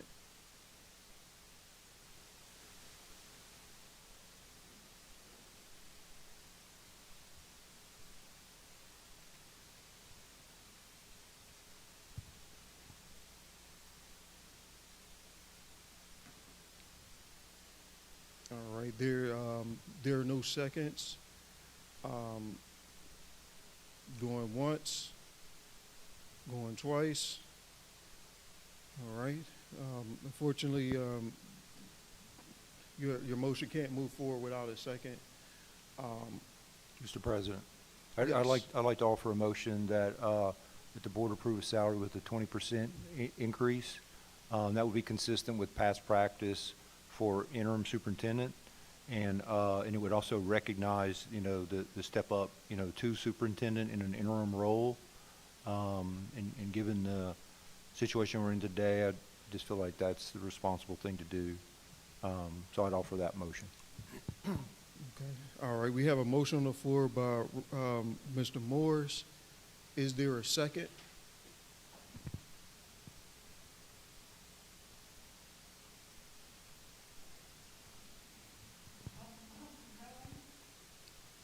Going once, going twice. All right, unfortunately, Mr. Morris, there's not a second at this time. We cannot move forward as a board.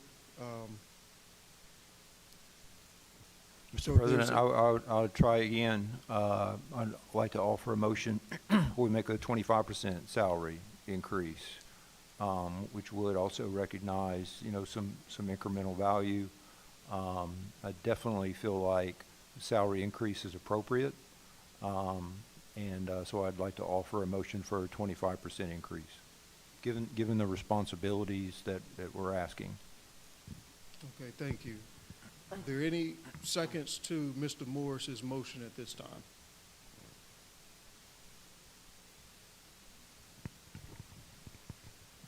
All right, going once, going twice.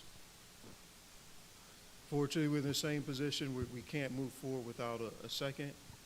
I think it would be maybe appropriate to defer this agenda item to perhaps maybe where there's more information that could be provided in this space, to have a more productive conversation. So if it's appropriate, I would like to entertain a motion that we pass off this agenda item until we revisit it sometime in the future.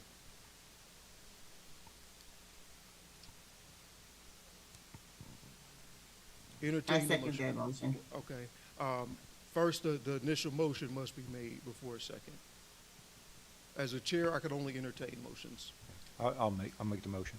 Okay. All right. We have a motion on the floor by Mr. Morris. Is there a second? Dr. White, I second the motion. All right. Dr. White has seconded the motion. Roll call vote. Maria. Yes. D. Yes. Dr. Grenier. Yes. Ronnie. Yes. Audra. Yes. Catherine. Yes. And Dr. White.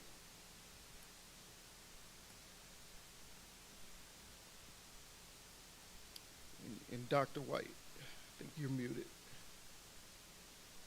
Yes. All right, thank you. And myself, I vote yes, so that pushes it to a majority vote. Is there any public comment on this action item? If there are none, motion carries. Okay. All right, the last urgent item that we need before quorum is agenda item F, consideration of adopting of amendments to policies and procedures. First item that's bulleted is the time entry and e-certification process, replacing time and attendance adopted in August of 2015. Is there anyone from the department, the SSD department, that's able to speak on this agenda item?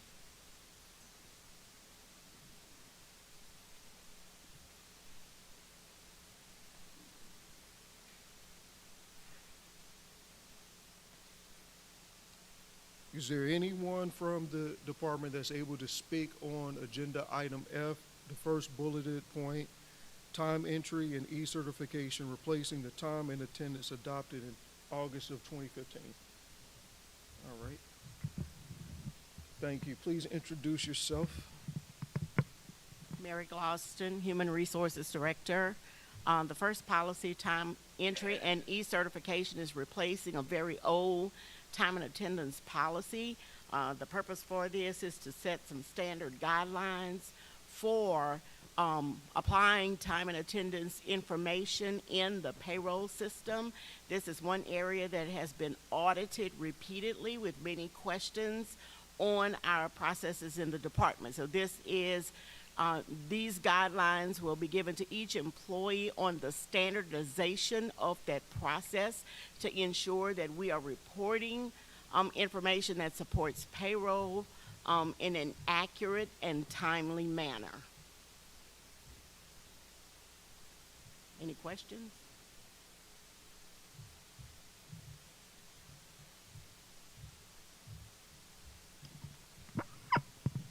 Thank you. This is Jamar Ennis. Has that information been provided to the board members in their packets? Okay. And Mary, what is the request here from, or what is the position that you need from the board?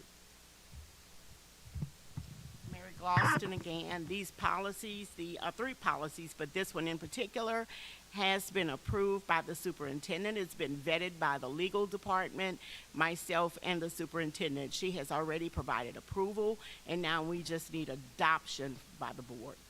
Okay, thank you.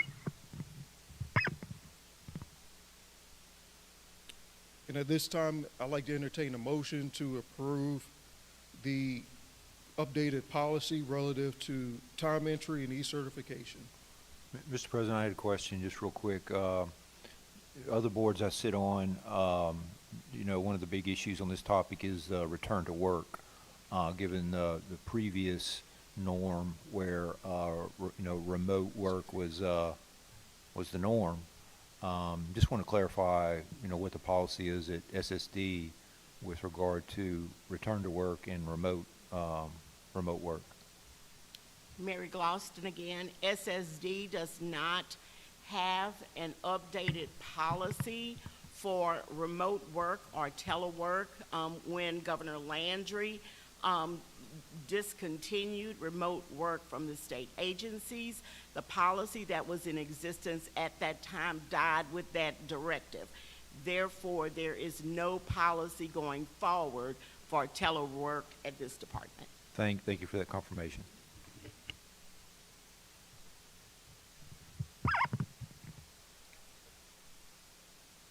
This is Jamar Ennis. Is there any actions at this time that any board members like to take regarding approving any motions or consideration of the proposed, the district proposal of amending and adopting their new attendance policy?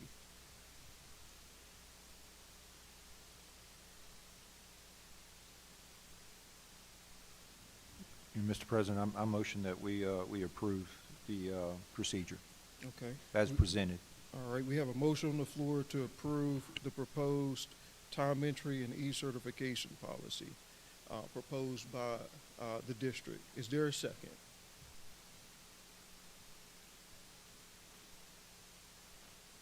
Budgewater, I'll second. Okay, we have a second from D. Budgewater. Roll call vote. Maria? Yes. Okay, thank you. D. Yes. Dr. Grenier? Yes. Ronnie? Yes. Audra? Yes. Catherine? Yes. And Dr. White? Yes. All right, thank you. And I vote yes, so that leaves 8 unanimous. Is there any public discussion on this vote? All right, the motion carries. All right, so let's go back. I'm gonna entertain a motion that we go back to revisit subsection B of agenda item 5, new business, receipt of report concerning the management of the board functions and appointments. This is Catherine Presley. I move that we move back to agenda item 5B regarding board appointments to hear public comment Thank and you. further discuss. All right, thank you, Catherine. There's a vote on the floor, motion on the floor. Is there a second? All right. Ronnie Morris, I second. All right, thank you, Mr. Moore. So we have a first and a second. Roll call vote. Maria, Yes. thank you. Dee, Yes. thanks. Dr. Grenier, Yes. Ronnie, Yes. Audra, Yes. Catherine, Yes. Dr. White, and myself. Yeah. Thank you. Myself includes 8. We have a majority vote. Is there any public discussion or public comments relative to this vote? Hearing none, the motion passes. Yes. I'm sorry, did I miss someone? Okay. All right, at this time, we'd like to offer up the written comments that we've received and invite if there are people that are here that have made the written comments to come up and render them to the body. Is there a particular order?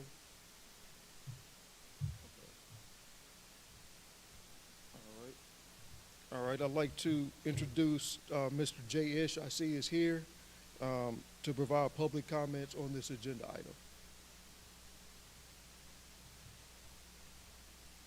Stay right here.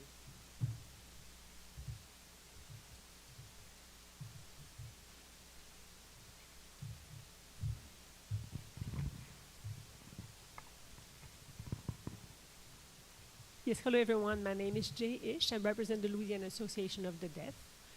And I want to talk regarding the board's appointments. Obviously, I'm still disappointed by the people who are on the board.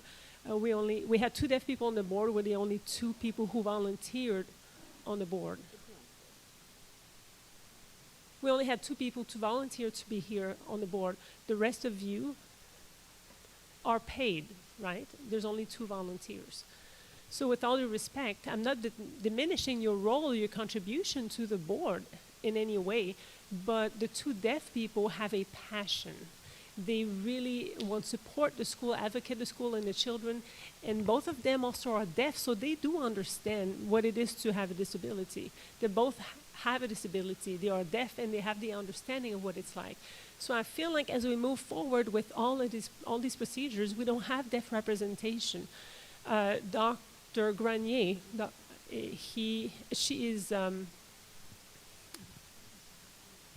the record saying that she's representing the deaf community, right? But I feel like it is not appropriate because she has a PhD in deaf education, which is great. She can contribute in different roles, but she can't represent the deaf community as a deaf person, member of the community. I think that it's really important that the board, first of all, should apologize to both Sherry and Kenny, how they were treated, and they were set aside from the board on the very day of the board meeting without their prior knowledge, and also the board's attorney should make sure that everything was in order and have all their ducks in a row to make sure that the board is all set, everyone is confirmed, approved, and the process is followed. It seems as though the board's attorney has failed in that manner, and they're not doing their job. So I feel like somehow in the process that we're doing here, it feels lazy and reckless. So some of the board's members have not reviewed the material, some are not sure of the budget, some have not sure of the procedures, and we're moving forward the agenda. And I think it's important that we do everything the right way. We need to have deaf representation on the board, period. We can't just keep going without deaf representation. It's really important, it's crucial that we have part of the discussion, the people contributing to the discussion have to be here at the table being deaf. Sherry herself is the board president for the Louisiana Association of the Deaf. And on the board, she was here as the vice president. She was about to become the president, and instantly she was removed, and it feels really odd. It feels funny because, I mean, why are we afraid of deaf people being in charge here? Is that what's happening? So that is my question to you. And over the years, we have tried to advocate for the improvements in the school district for the sake of deaf children and other schools as well, but specifically talking about the deaf kids at the School for the Deaf. We need more deaf representation, more deaf people in charge. So many times we have not had deaf people in charge, and it has resulted in the school almost breaking down. It makes everyone nervous. They're afraid to, they're here trying to survive. So we need deaf representation. We want the school to survive, and anyway, these are my 2 cents, and I think that it's really important. And I think there's a lot of things going on here today that I feel are lies, are not factual, and flat out lies and made up stories, cover-ups, using deaf people as scapegoats. And frankly, that's enough. I'm honest with you, I've had enough. I'm just so tired of all of this. And the deaf community is exhausted of it. I'm sure the staff, the teachers, and the people on campus are tired of this as well. We want to have a comfortable work environment for where deaf children are going to thrive. All of that chaos on the top shelf feels like SSD is becoming top-heavy again, a lot of administrative issues. We're going back to square one. So please do the right thing, okay? Thank you. Mr. President. Thank you, Ronnie Morris. So I'd like to thank him for his comments. Very sensitive and appreciative to the comments. I had two responses. First, I'd like to clarify for the benefit of the public, there are no paid members to this board. Every board member here is a volunteer. They're volunteering their time because they're committed to efficient operation of this school to the benefit of our students. So I just want to make that clarification. There are no members of this board that receive any compensation whatsoever, and every board member is committed to the best interests of the students. My second comment is personally, from my seat on the board, would certainly welcome any recommendations from the deaf community with regard to filling the 3 or 4 vacant seats we currently have on the board. So I'd certainly be open to hearing any recommendations, again, from the deaf community with regard to helping us to fill those seats. Thank you. Right. Is there any board? Rachel Grenier, I'd like to make another response. Dr. Grenier, floor is yes, yours. Thank you, Jay, for your comments. I'd like to clarify on a personal note about my seat appointment as well, that I've made it known since the beginning, since my original appointment, that I will not take a deaf seat, and that remains to be true. So I will get that straightened out to make sure that is not the position I am in. So I respect the comment, but I wanted to correct and clarify that I will not be taking a deaf person's seat on this board. All right, thank you. Are there any additional comments to Mr. Ish's public comments from any board members? Okay.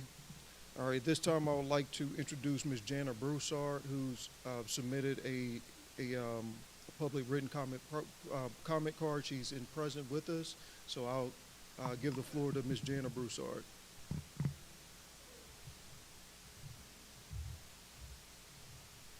Hi, good afternoon. Jana Broussard, Interim Executive Director for the Louisiana Commission for the Deaf. I just wanted to be able to provide a bit of information to the board regarding the seat that I believe per statute is for the deaf or hard of hearing representative. The way that I understand it is that particular seat has to receive nominations from 3 different groups: the Louisiana Commission for the Deaf, which I'm representing, Louisiana Association of the Deaf, and then also, I believe, Deaf Action Center of Shreveport. I can confirm that the governor's office did reach out to us in May 2024 and requested nominations from the Louisiana Commission for the Deaf. Unfortunately, that was right around the time that my mother passed away, but I can see per email that an additional Louisiana Commission for the Deaf staff member was able to submit those nominations back to the Boards and Commissions office on June 24th, 2024. So it sounds like, we were hearing earlier that that was a little late for that particular legislative session. However, for the 2025 session, we were not reached out to provide any additional nominations. So I'm not really sure procedurally if those previous nominations from 2024 still apply or if that needs to be redone, but we are certainly willing to work with the board to figure out what needs to happen next, at least for our section of it. Any questions? Did you have one? No, I'm sorry. Okay, thank you. All right, thank you, Ms. Broussard. Does any board members have any comments or suggestions or anything they'd like to speak on relative to Ms. Jana Broussard's comments? We have Mr. Ronnie Morris, who has his hand raised. Yes, sir. Thank you. Floor is yours, sir. Thank you, Ronnie Morris.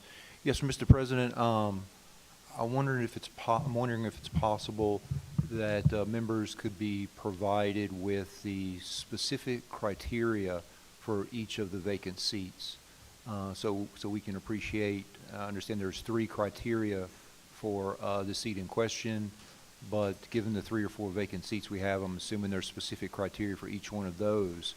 So I'm wondering if board members could get that criteria, so we get some appreciation of what kind of qualifications it takes to fill these seats as soon as possible, so that we do have appropriate representation on the board from stakeholders. And once we have that information in hand, I think that would help us to get those seats filled.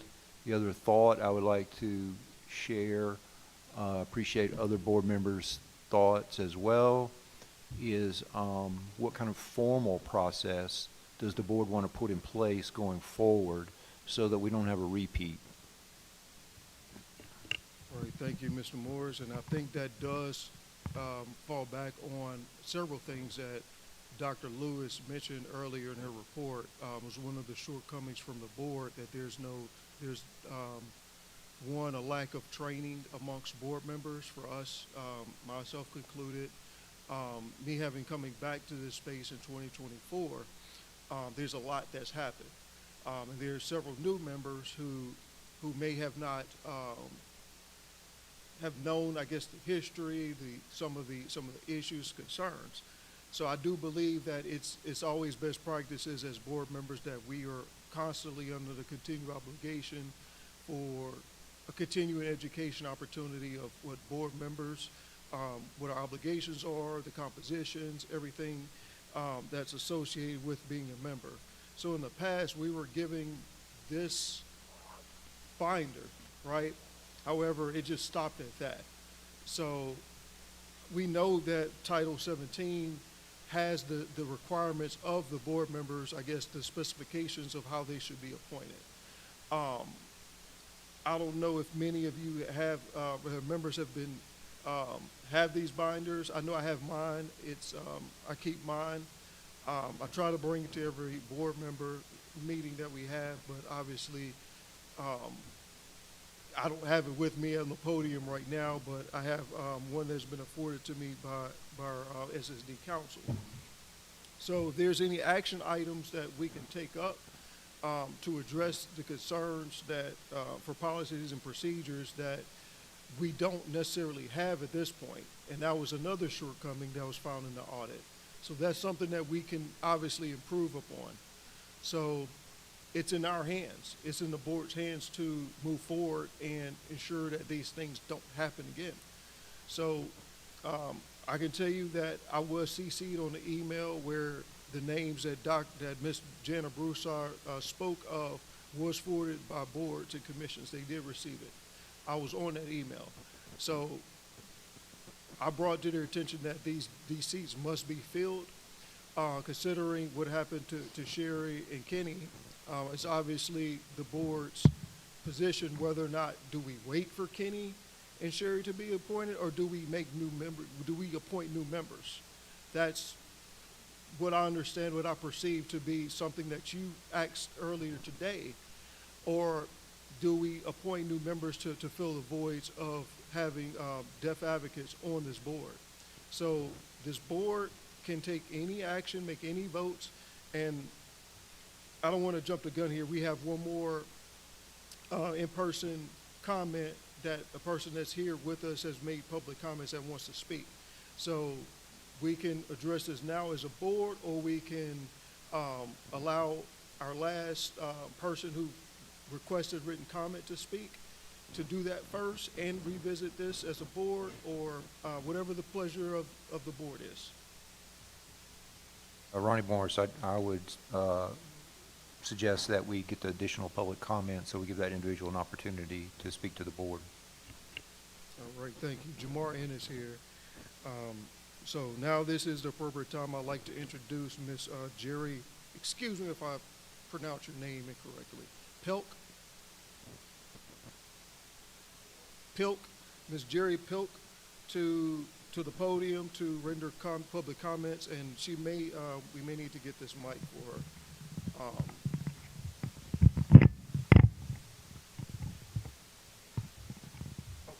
Okay, all right, the floor is yours, ma'am.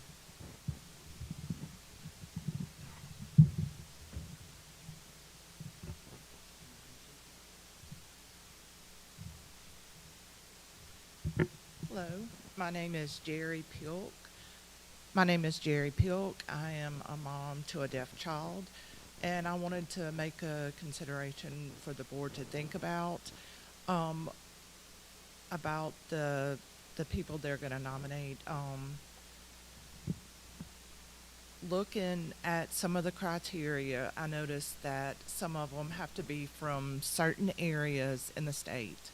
There may not be a high population of deafblind, or blind people in that area, because like me, they've moved down to the Baton Rouge area to be in the deaf community. Can y'all work with the Senate or the legislature to change the qualifications of the representatives that are on the board? Because I don't see a parent on the board, and we have the high stakes here, having our children here. And I know you can only have a certain amount from the Baton Rouge area or Lafayette area, but that's the largest amount in the state is in the Baton Rouge and Lafayette area for deafblind, and blind people. So is that something that y'all can consider working with the legislators to change the areas that y'all can draw from, and also maybe putting a parent on the board? Thank you.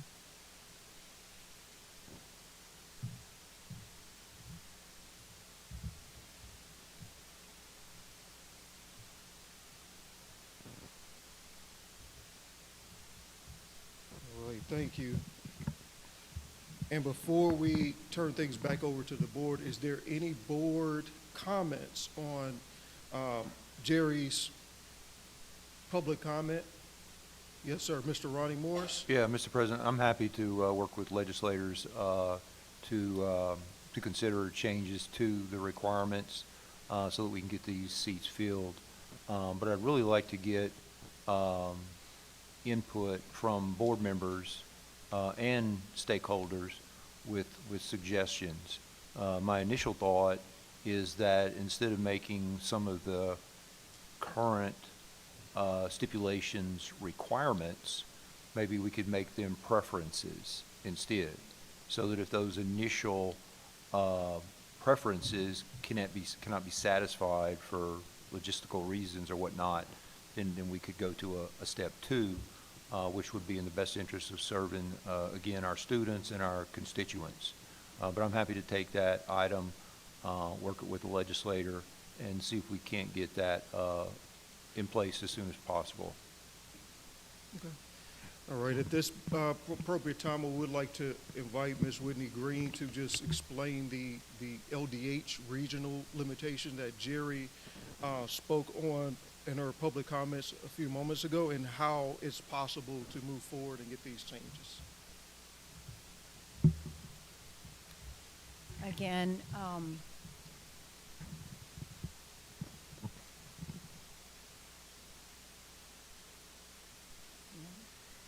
okay. Again, this is Whitney Green. I am Executive Counsel for the Special School District. What I'm going to provide you right now is just informational purposes only. I wholeheartedly agree with Mr. Morris's statements. If he is willing to spearhead that effort, that is fantastic. I will quote our previous board liaison, Ms. Leslie Hill, who was here. This is the hardest board in the state to seat right now. And I'm looking, just for your information, the statute that gives out the criteria for these board seats is revised statute 17:1945.1. And it basically lays out the 12 seats and where they're supposed to come from. And Mr. Morris, there is a little bit of wiggle room in some of them. If they can't find somebody that meets both criteria, they can use somebody with one. But it may need to go one step further to where there's a little more leeway, because the service is super important. And it's a good point. We don't have a parent on this board. That might be something that the legislature would consider. But we've got 11 distinct areas from where these nominees will come from. The 12th seat belongs to the Bessie president to appoint. But in addition, when you get down to the bottom, section B in that statute, they have to, and I remember Senator Katrina Jackson added this because she wanted to make sure that North Louisiana had representation on this board, that we didn't just get Baton Rouge people. So there's a hospital district overlay along with the subject matter areas where these board members need to come from. And it makes it very difficult. I have reached out to the governor's office, and I know Katie Shepard has reached out to the governor's office. We're trying to figure out who is in what seat. We are waiting for them to get back to us on this. There are 9 seated members at the moment, so we have at least 3 vacancies. I'm pretty sure the alumni seat is open. Maybe one of the agencies, like the LDH seat, I know that was President Christy Flynn's old seat, might still be available. Maybe another one. But we are going to get clarification, because it is in the best interest for this district to have the representation, have the board seated properly, because if the board is not seated properly, every action taken becomes null and void. We're wasting a whole lot of time up here if we don't have a properly seated board. So I know from everybody that works at SSD, this is a huge priority for us. If we could name our board, we would. We know lots of great people that would serve. But it is strictly the governor's office to their responsibility through boards and commissions to take these nominations and put these people in. We accept them, we receive them, and we work with them. And then when it comes time for Senate confirmation, like Mr. Maneri said earlier, there are 3 areas of this. And so once the Senate comes in and confirms them, then we're good to go. So we will take any and all input to make this process. And just know that even though it's not really the board's duty, we're trying our best to fill out our board, make sure that it's proper, make sure that it's seated the right way, and any nominations that y'all can give us, and if we can change the process this legislative session, that's great. So I appreciate Mr. Morris for taking on that responsibility. Thank you. All right, this is Jamar Ennis. Okay, considering the comments that were made by the public, the SSD's attorney, Tom Maneri, the SSD attorney, Whitney Green, Ronnie Morris's comments, and any other board comments for this particular action item. What say the board? Let's discuss policies, procedures on moving the needle forward for these, for holding ourselves accountable to ensure that these things don't happen again, right? So I open the floor up to any board members who would like to provide some motion or some proposed action that we take to manage, review, track, or otherwise keep up with board applications, memberships thereof, to ensure that we're compliant with the Title 17 statute and appropriate compliance with this board. This is Catherine Presley. I'm sorry, I'm unable to raise my hand on Zoom, but may I speak? Yes, absolutely. Thank you, Catherine. The floor is yours. Thank you so much. I don't have a specific motion to make at this time. However, I know that there are portals used by other boards, and forgive me, I'm not speaking with any information about financial ramifications of doing such a thing. But I do think having one place to track all of this information, and not just, applications, board members, people on the board, but information that is extremely important for us to know, such as the things contained in the binder you were mentioning earlier, President Innes. Also links to budgets, links to things that we will be approving and that are important for us to be keeping track of, and knowing updates about. The one that comes to mind for me is something called Board Spot. I would be, open to any other suggestions regarding which portals might be of use, or even if that is a viable suggestion. But I really do think taking advantage of the fact, especially with, so many of us participating in these meetings virtually, our online resources, that we really do need a place where we can all be looking at the same information, tracking the same information, and have an application system. And even on such a portal, having specific titles, like you were mentioning, Ms. Green, an alumni spot, a presidential spot, really just having all of that information readily available in one spot. Thank you. All right, thank you, Catherine. And I have seen that other school districts, especially the public ones, they have what's called board docs, where everything's uploaded, agendas, meeting minutes. That could be a solution that may satisfy some of the concerns, especially with the tracking.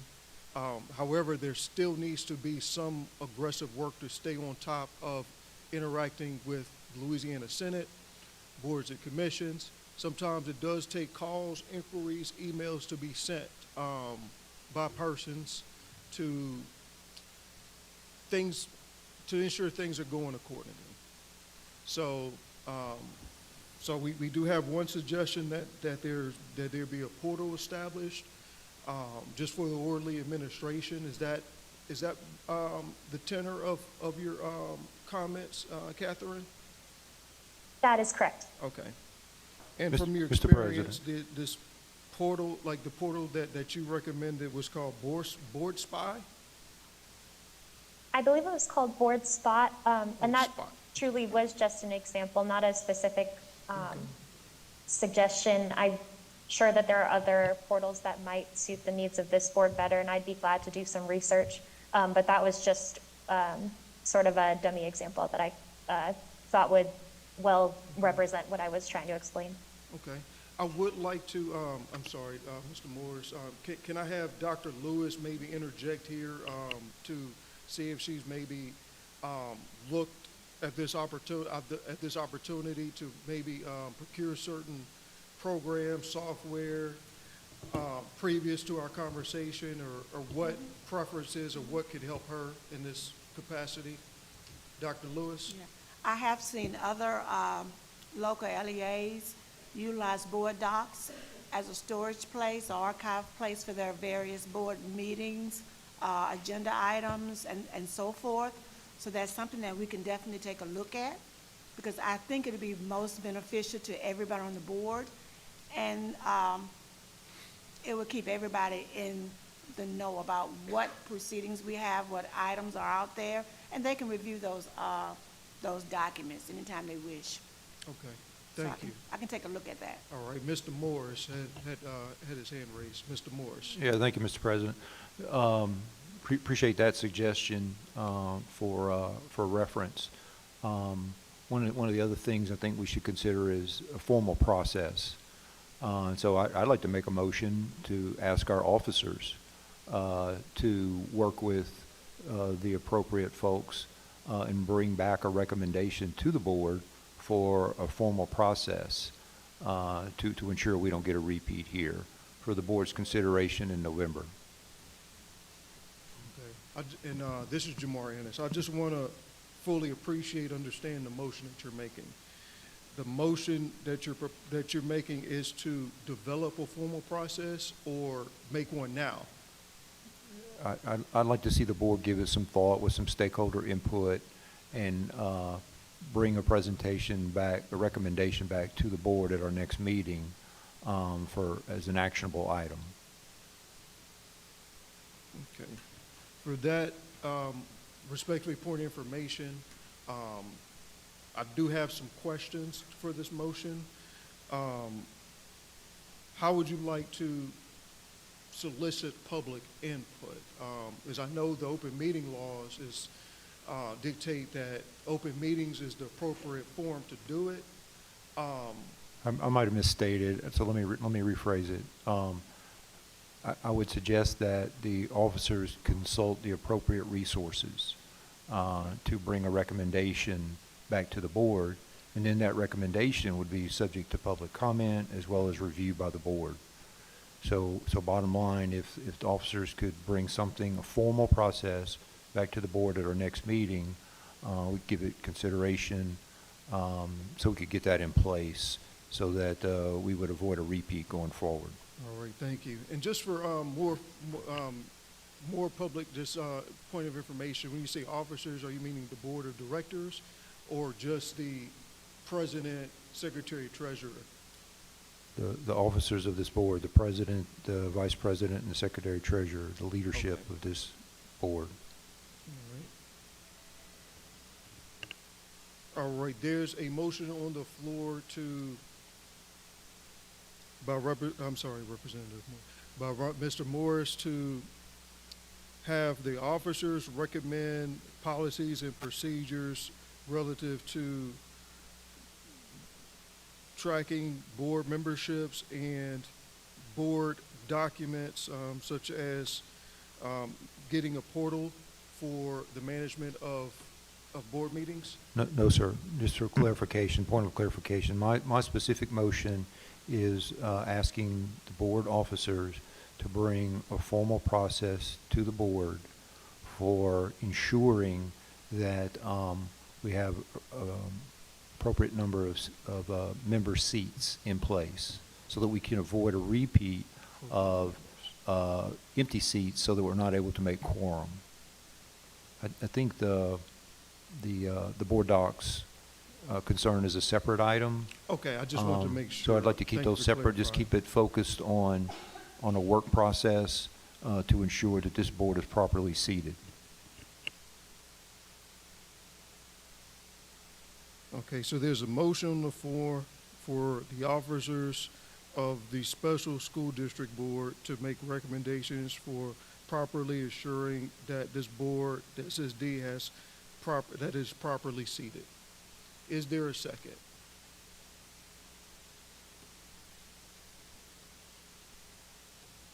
This is Catherine. I second the motion. All right, thank you, Catherine. Catherine has seconded the motion.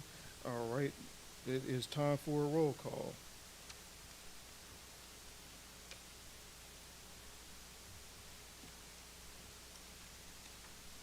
All right, Maria? Yes. Dee? Yes. Ronnie? Yes. Dr. Grenier? Yes. Audra? Yes. Catherine? Yes. And Dr. White? Yes. All right, thank you. And myself included, I vote yes. And listen, forgive me if I'm calling everybody by their first names. I hope if I'm offending anyone, please let me know. So I just wanted to say that. So there's a unanimous vote, no opposition, motion carries. Is there any public comment for this action item by the board? All right, if there are none, and just to ensure that we are properly handling everything in accordance with this agenda item, is there any other discussions or votes that this board need to take on receipt of report concerning the management of board functions and appointments? Rachel Grenier, I'd like to just ask, has any formal apology ever been made to those board members? I'd just like to remember that we're people over processes and professionals. Has there ever been an effort made, or should we do that now from the correct governing body to do so? Thank you, Dr. Being new on the board, I'm not sure what's happened before I arrived. So if there has not been an official apology addressing those two individuals, I believe we should move forward with that. Okay, Dr. Grenier, it is my understanding, and in the past, when this thing first happened, that There were some extension of some form of apology. I don't recall if it's been reduced to writing or anything like that, but obviously we regret that this has happened. I guess who would be the responsible party for rendering an apology if it's if there's no real allocation of fault here? I understand. Maybe just as a board, we can promise to do better. We are not saying that we did it to them personally. Of course, they know that, but we as a board can maybe just make a promise to do better. And throughout the motions that we've heard today, I think that's going to happen. But I just wanted to recognize the people as people before their professional status. So humanizing this and making the apology known and that we're going to do better moving forward, I guess is my point. All right, thank you, and point well taken. And I'll say this again, right? So your membership, I'm so sorry.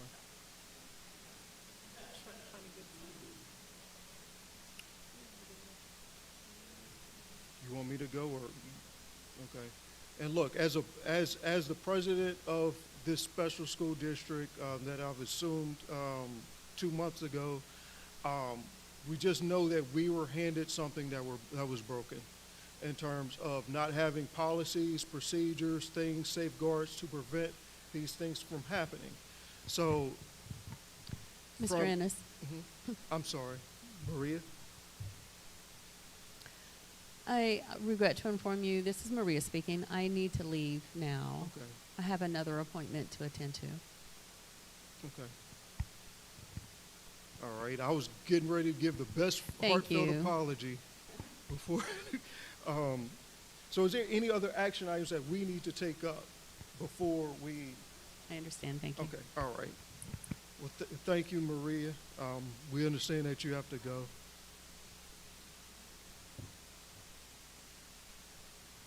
All right, but I'll say this. As a board, I believe I speak for everyone to say that we apologize that it happened, that whatever circumstances happened where things fall through the cracks, just know we're addressing it, we're fixing it. We would like to move forward. Like I said, finding out the truth of what happened is sometimes can be referred to as looking for the truth in the bottom of the bottomless pit. As much as we try to find out from people who are no longer employed with this district, we don't know if that's even possible. But we will address moving forward so this doesn't happen again. So if you need an apology, I will gladly apologize as the president of this district and on behalf of everybody, our members, the district, the employees, that we were sorry that it happened, right? So all I can say is that we've learned from it, we're going to improve, and we'll get better to ensure that this doesn't happen to anybody, whether it's a deaf advocate, blind advocate, anybody that fits the criteria on this statute that should be duly appointed. I will make that pledge moving forward, working with the board members who are appointed to this board. So if apology is necessary, I'm happy to give it. All right, is there any other discussion that we need to have on this agenda item? Mr. Morris? Yeah, I just want to clarify, do we still have quorum now? I'm sorry, with parents, we don't have quorum. Okay, so if we don't have quorum, then my understanding is we wouldn't be able to vote on anything. But we still have a critical item that's outstanding, which is approval of the budget. So if my assessment is accurate, then what I would offer as a suggestion is that, frankly, what I heard was that if it doesn't get approved, then you would cease operations, as I understood it. So if I have the correct interpretation, I would consider that an emergency, and my understanding is that the board president could take emergency action with appropriate consideration, and then that emergency action could be ratified by the board at the next meeting when they do have quorum. So I would just put that out there as an option, recognizing the sensitivity here. All right, thank you. And Mr. Moore's assessment is correct. Given the grave nature of having to approve the budget, seems that it is an absolutely necessary circumstance. We may need to call an emergency meeting. At such time, we should have all of the documents, all of the information that each board member needs to make a well-reasoned and informed decision based on their assessment of what we get back from the district in terms of what the working budget is, and to the extent that the board needs to objectively approve of said budget. Mr. Morris, you had a comment. Yeah, I just want to clarify. My intent was not to schedule an emergency meeting. My intent was that the board president has the authority to make a decision on behalf of the board in the event of an emergency. And then that would be subject to board ratification the next time the board met. So given the board president's authority to make an emergency decision, I think with the appropriate consultation and review of the proposed budget, I would personally trust the board president to make that emergency decision on behalf of the board, again, given appropriate consultation, so that the school could resume operation. All right, thank you.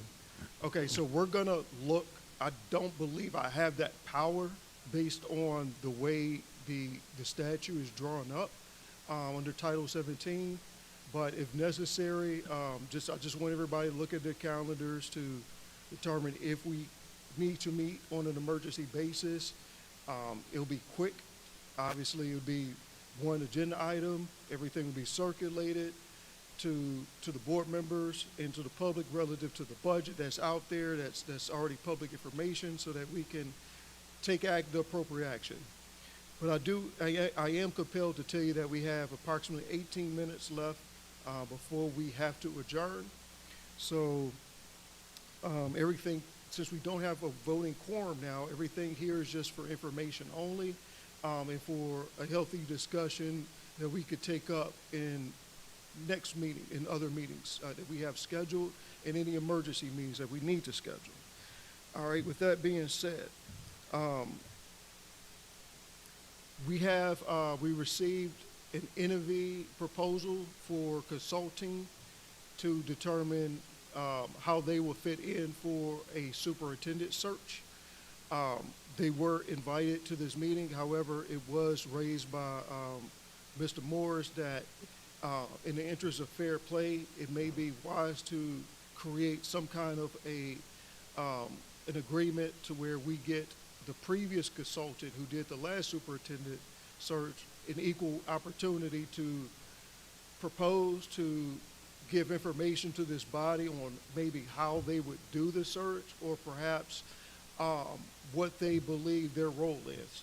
So we have NV and SSA consultants who have provided some level of interest that they would like to be retained by this board to participate in helping us search for our next permanent superintendent.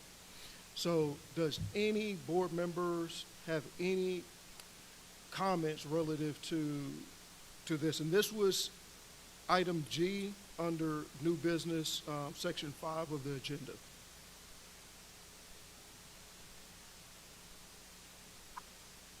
Yes, sir, Mr. Morris. Yeah, I apologize. I'm taking up so much time on the microphone today, but I think it's really important that we get the search in place as soon as possible, so that we have that permanent role filled.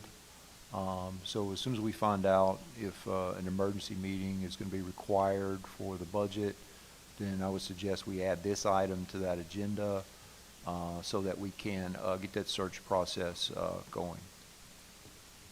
All right, thank you. For what it's worth, is there any public comment relative to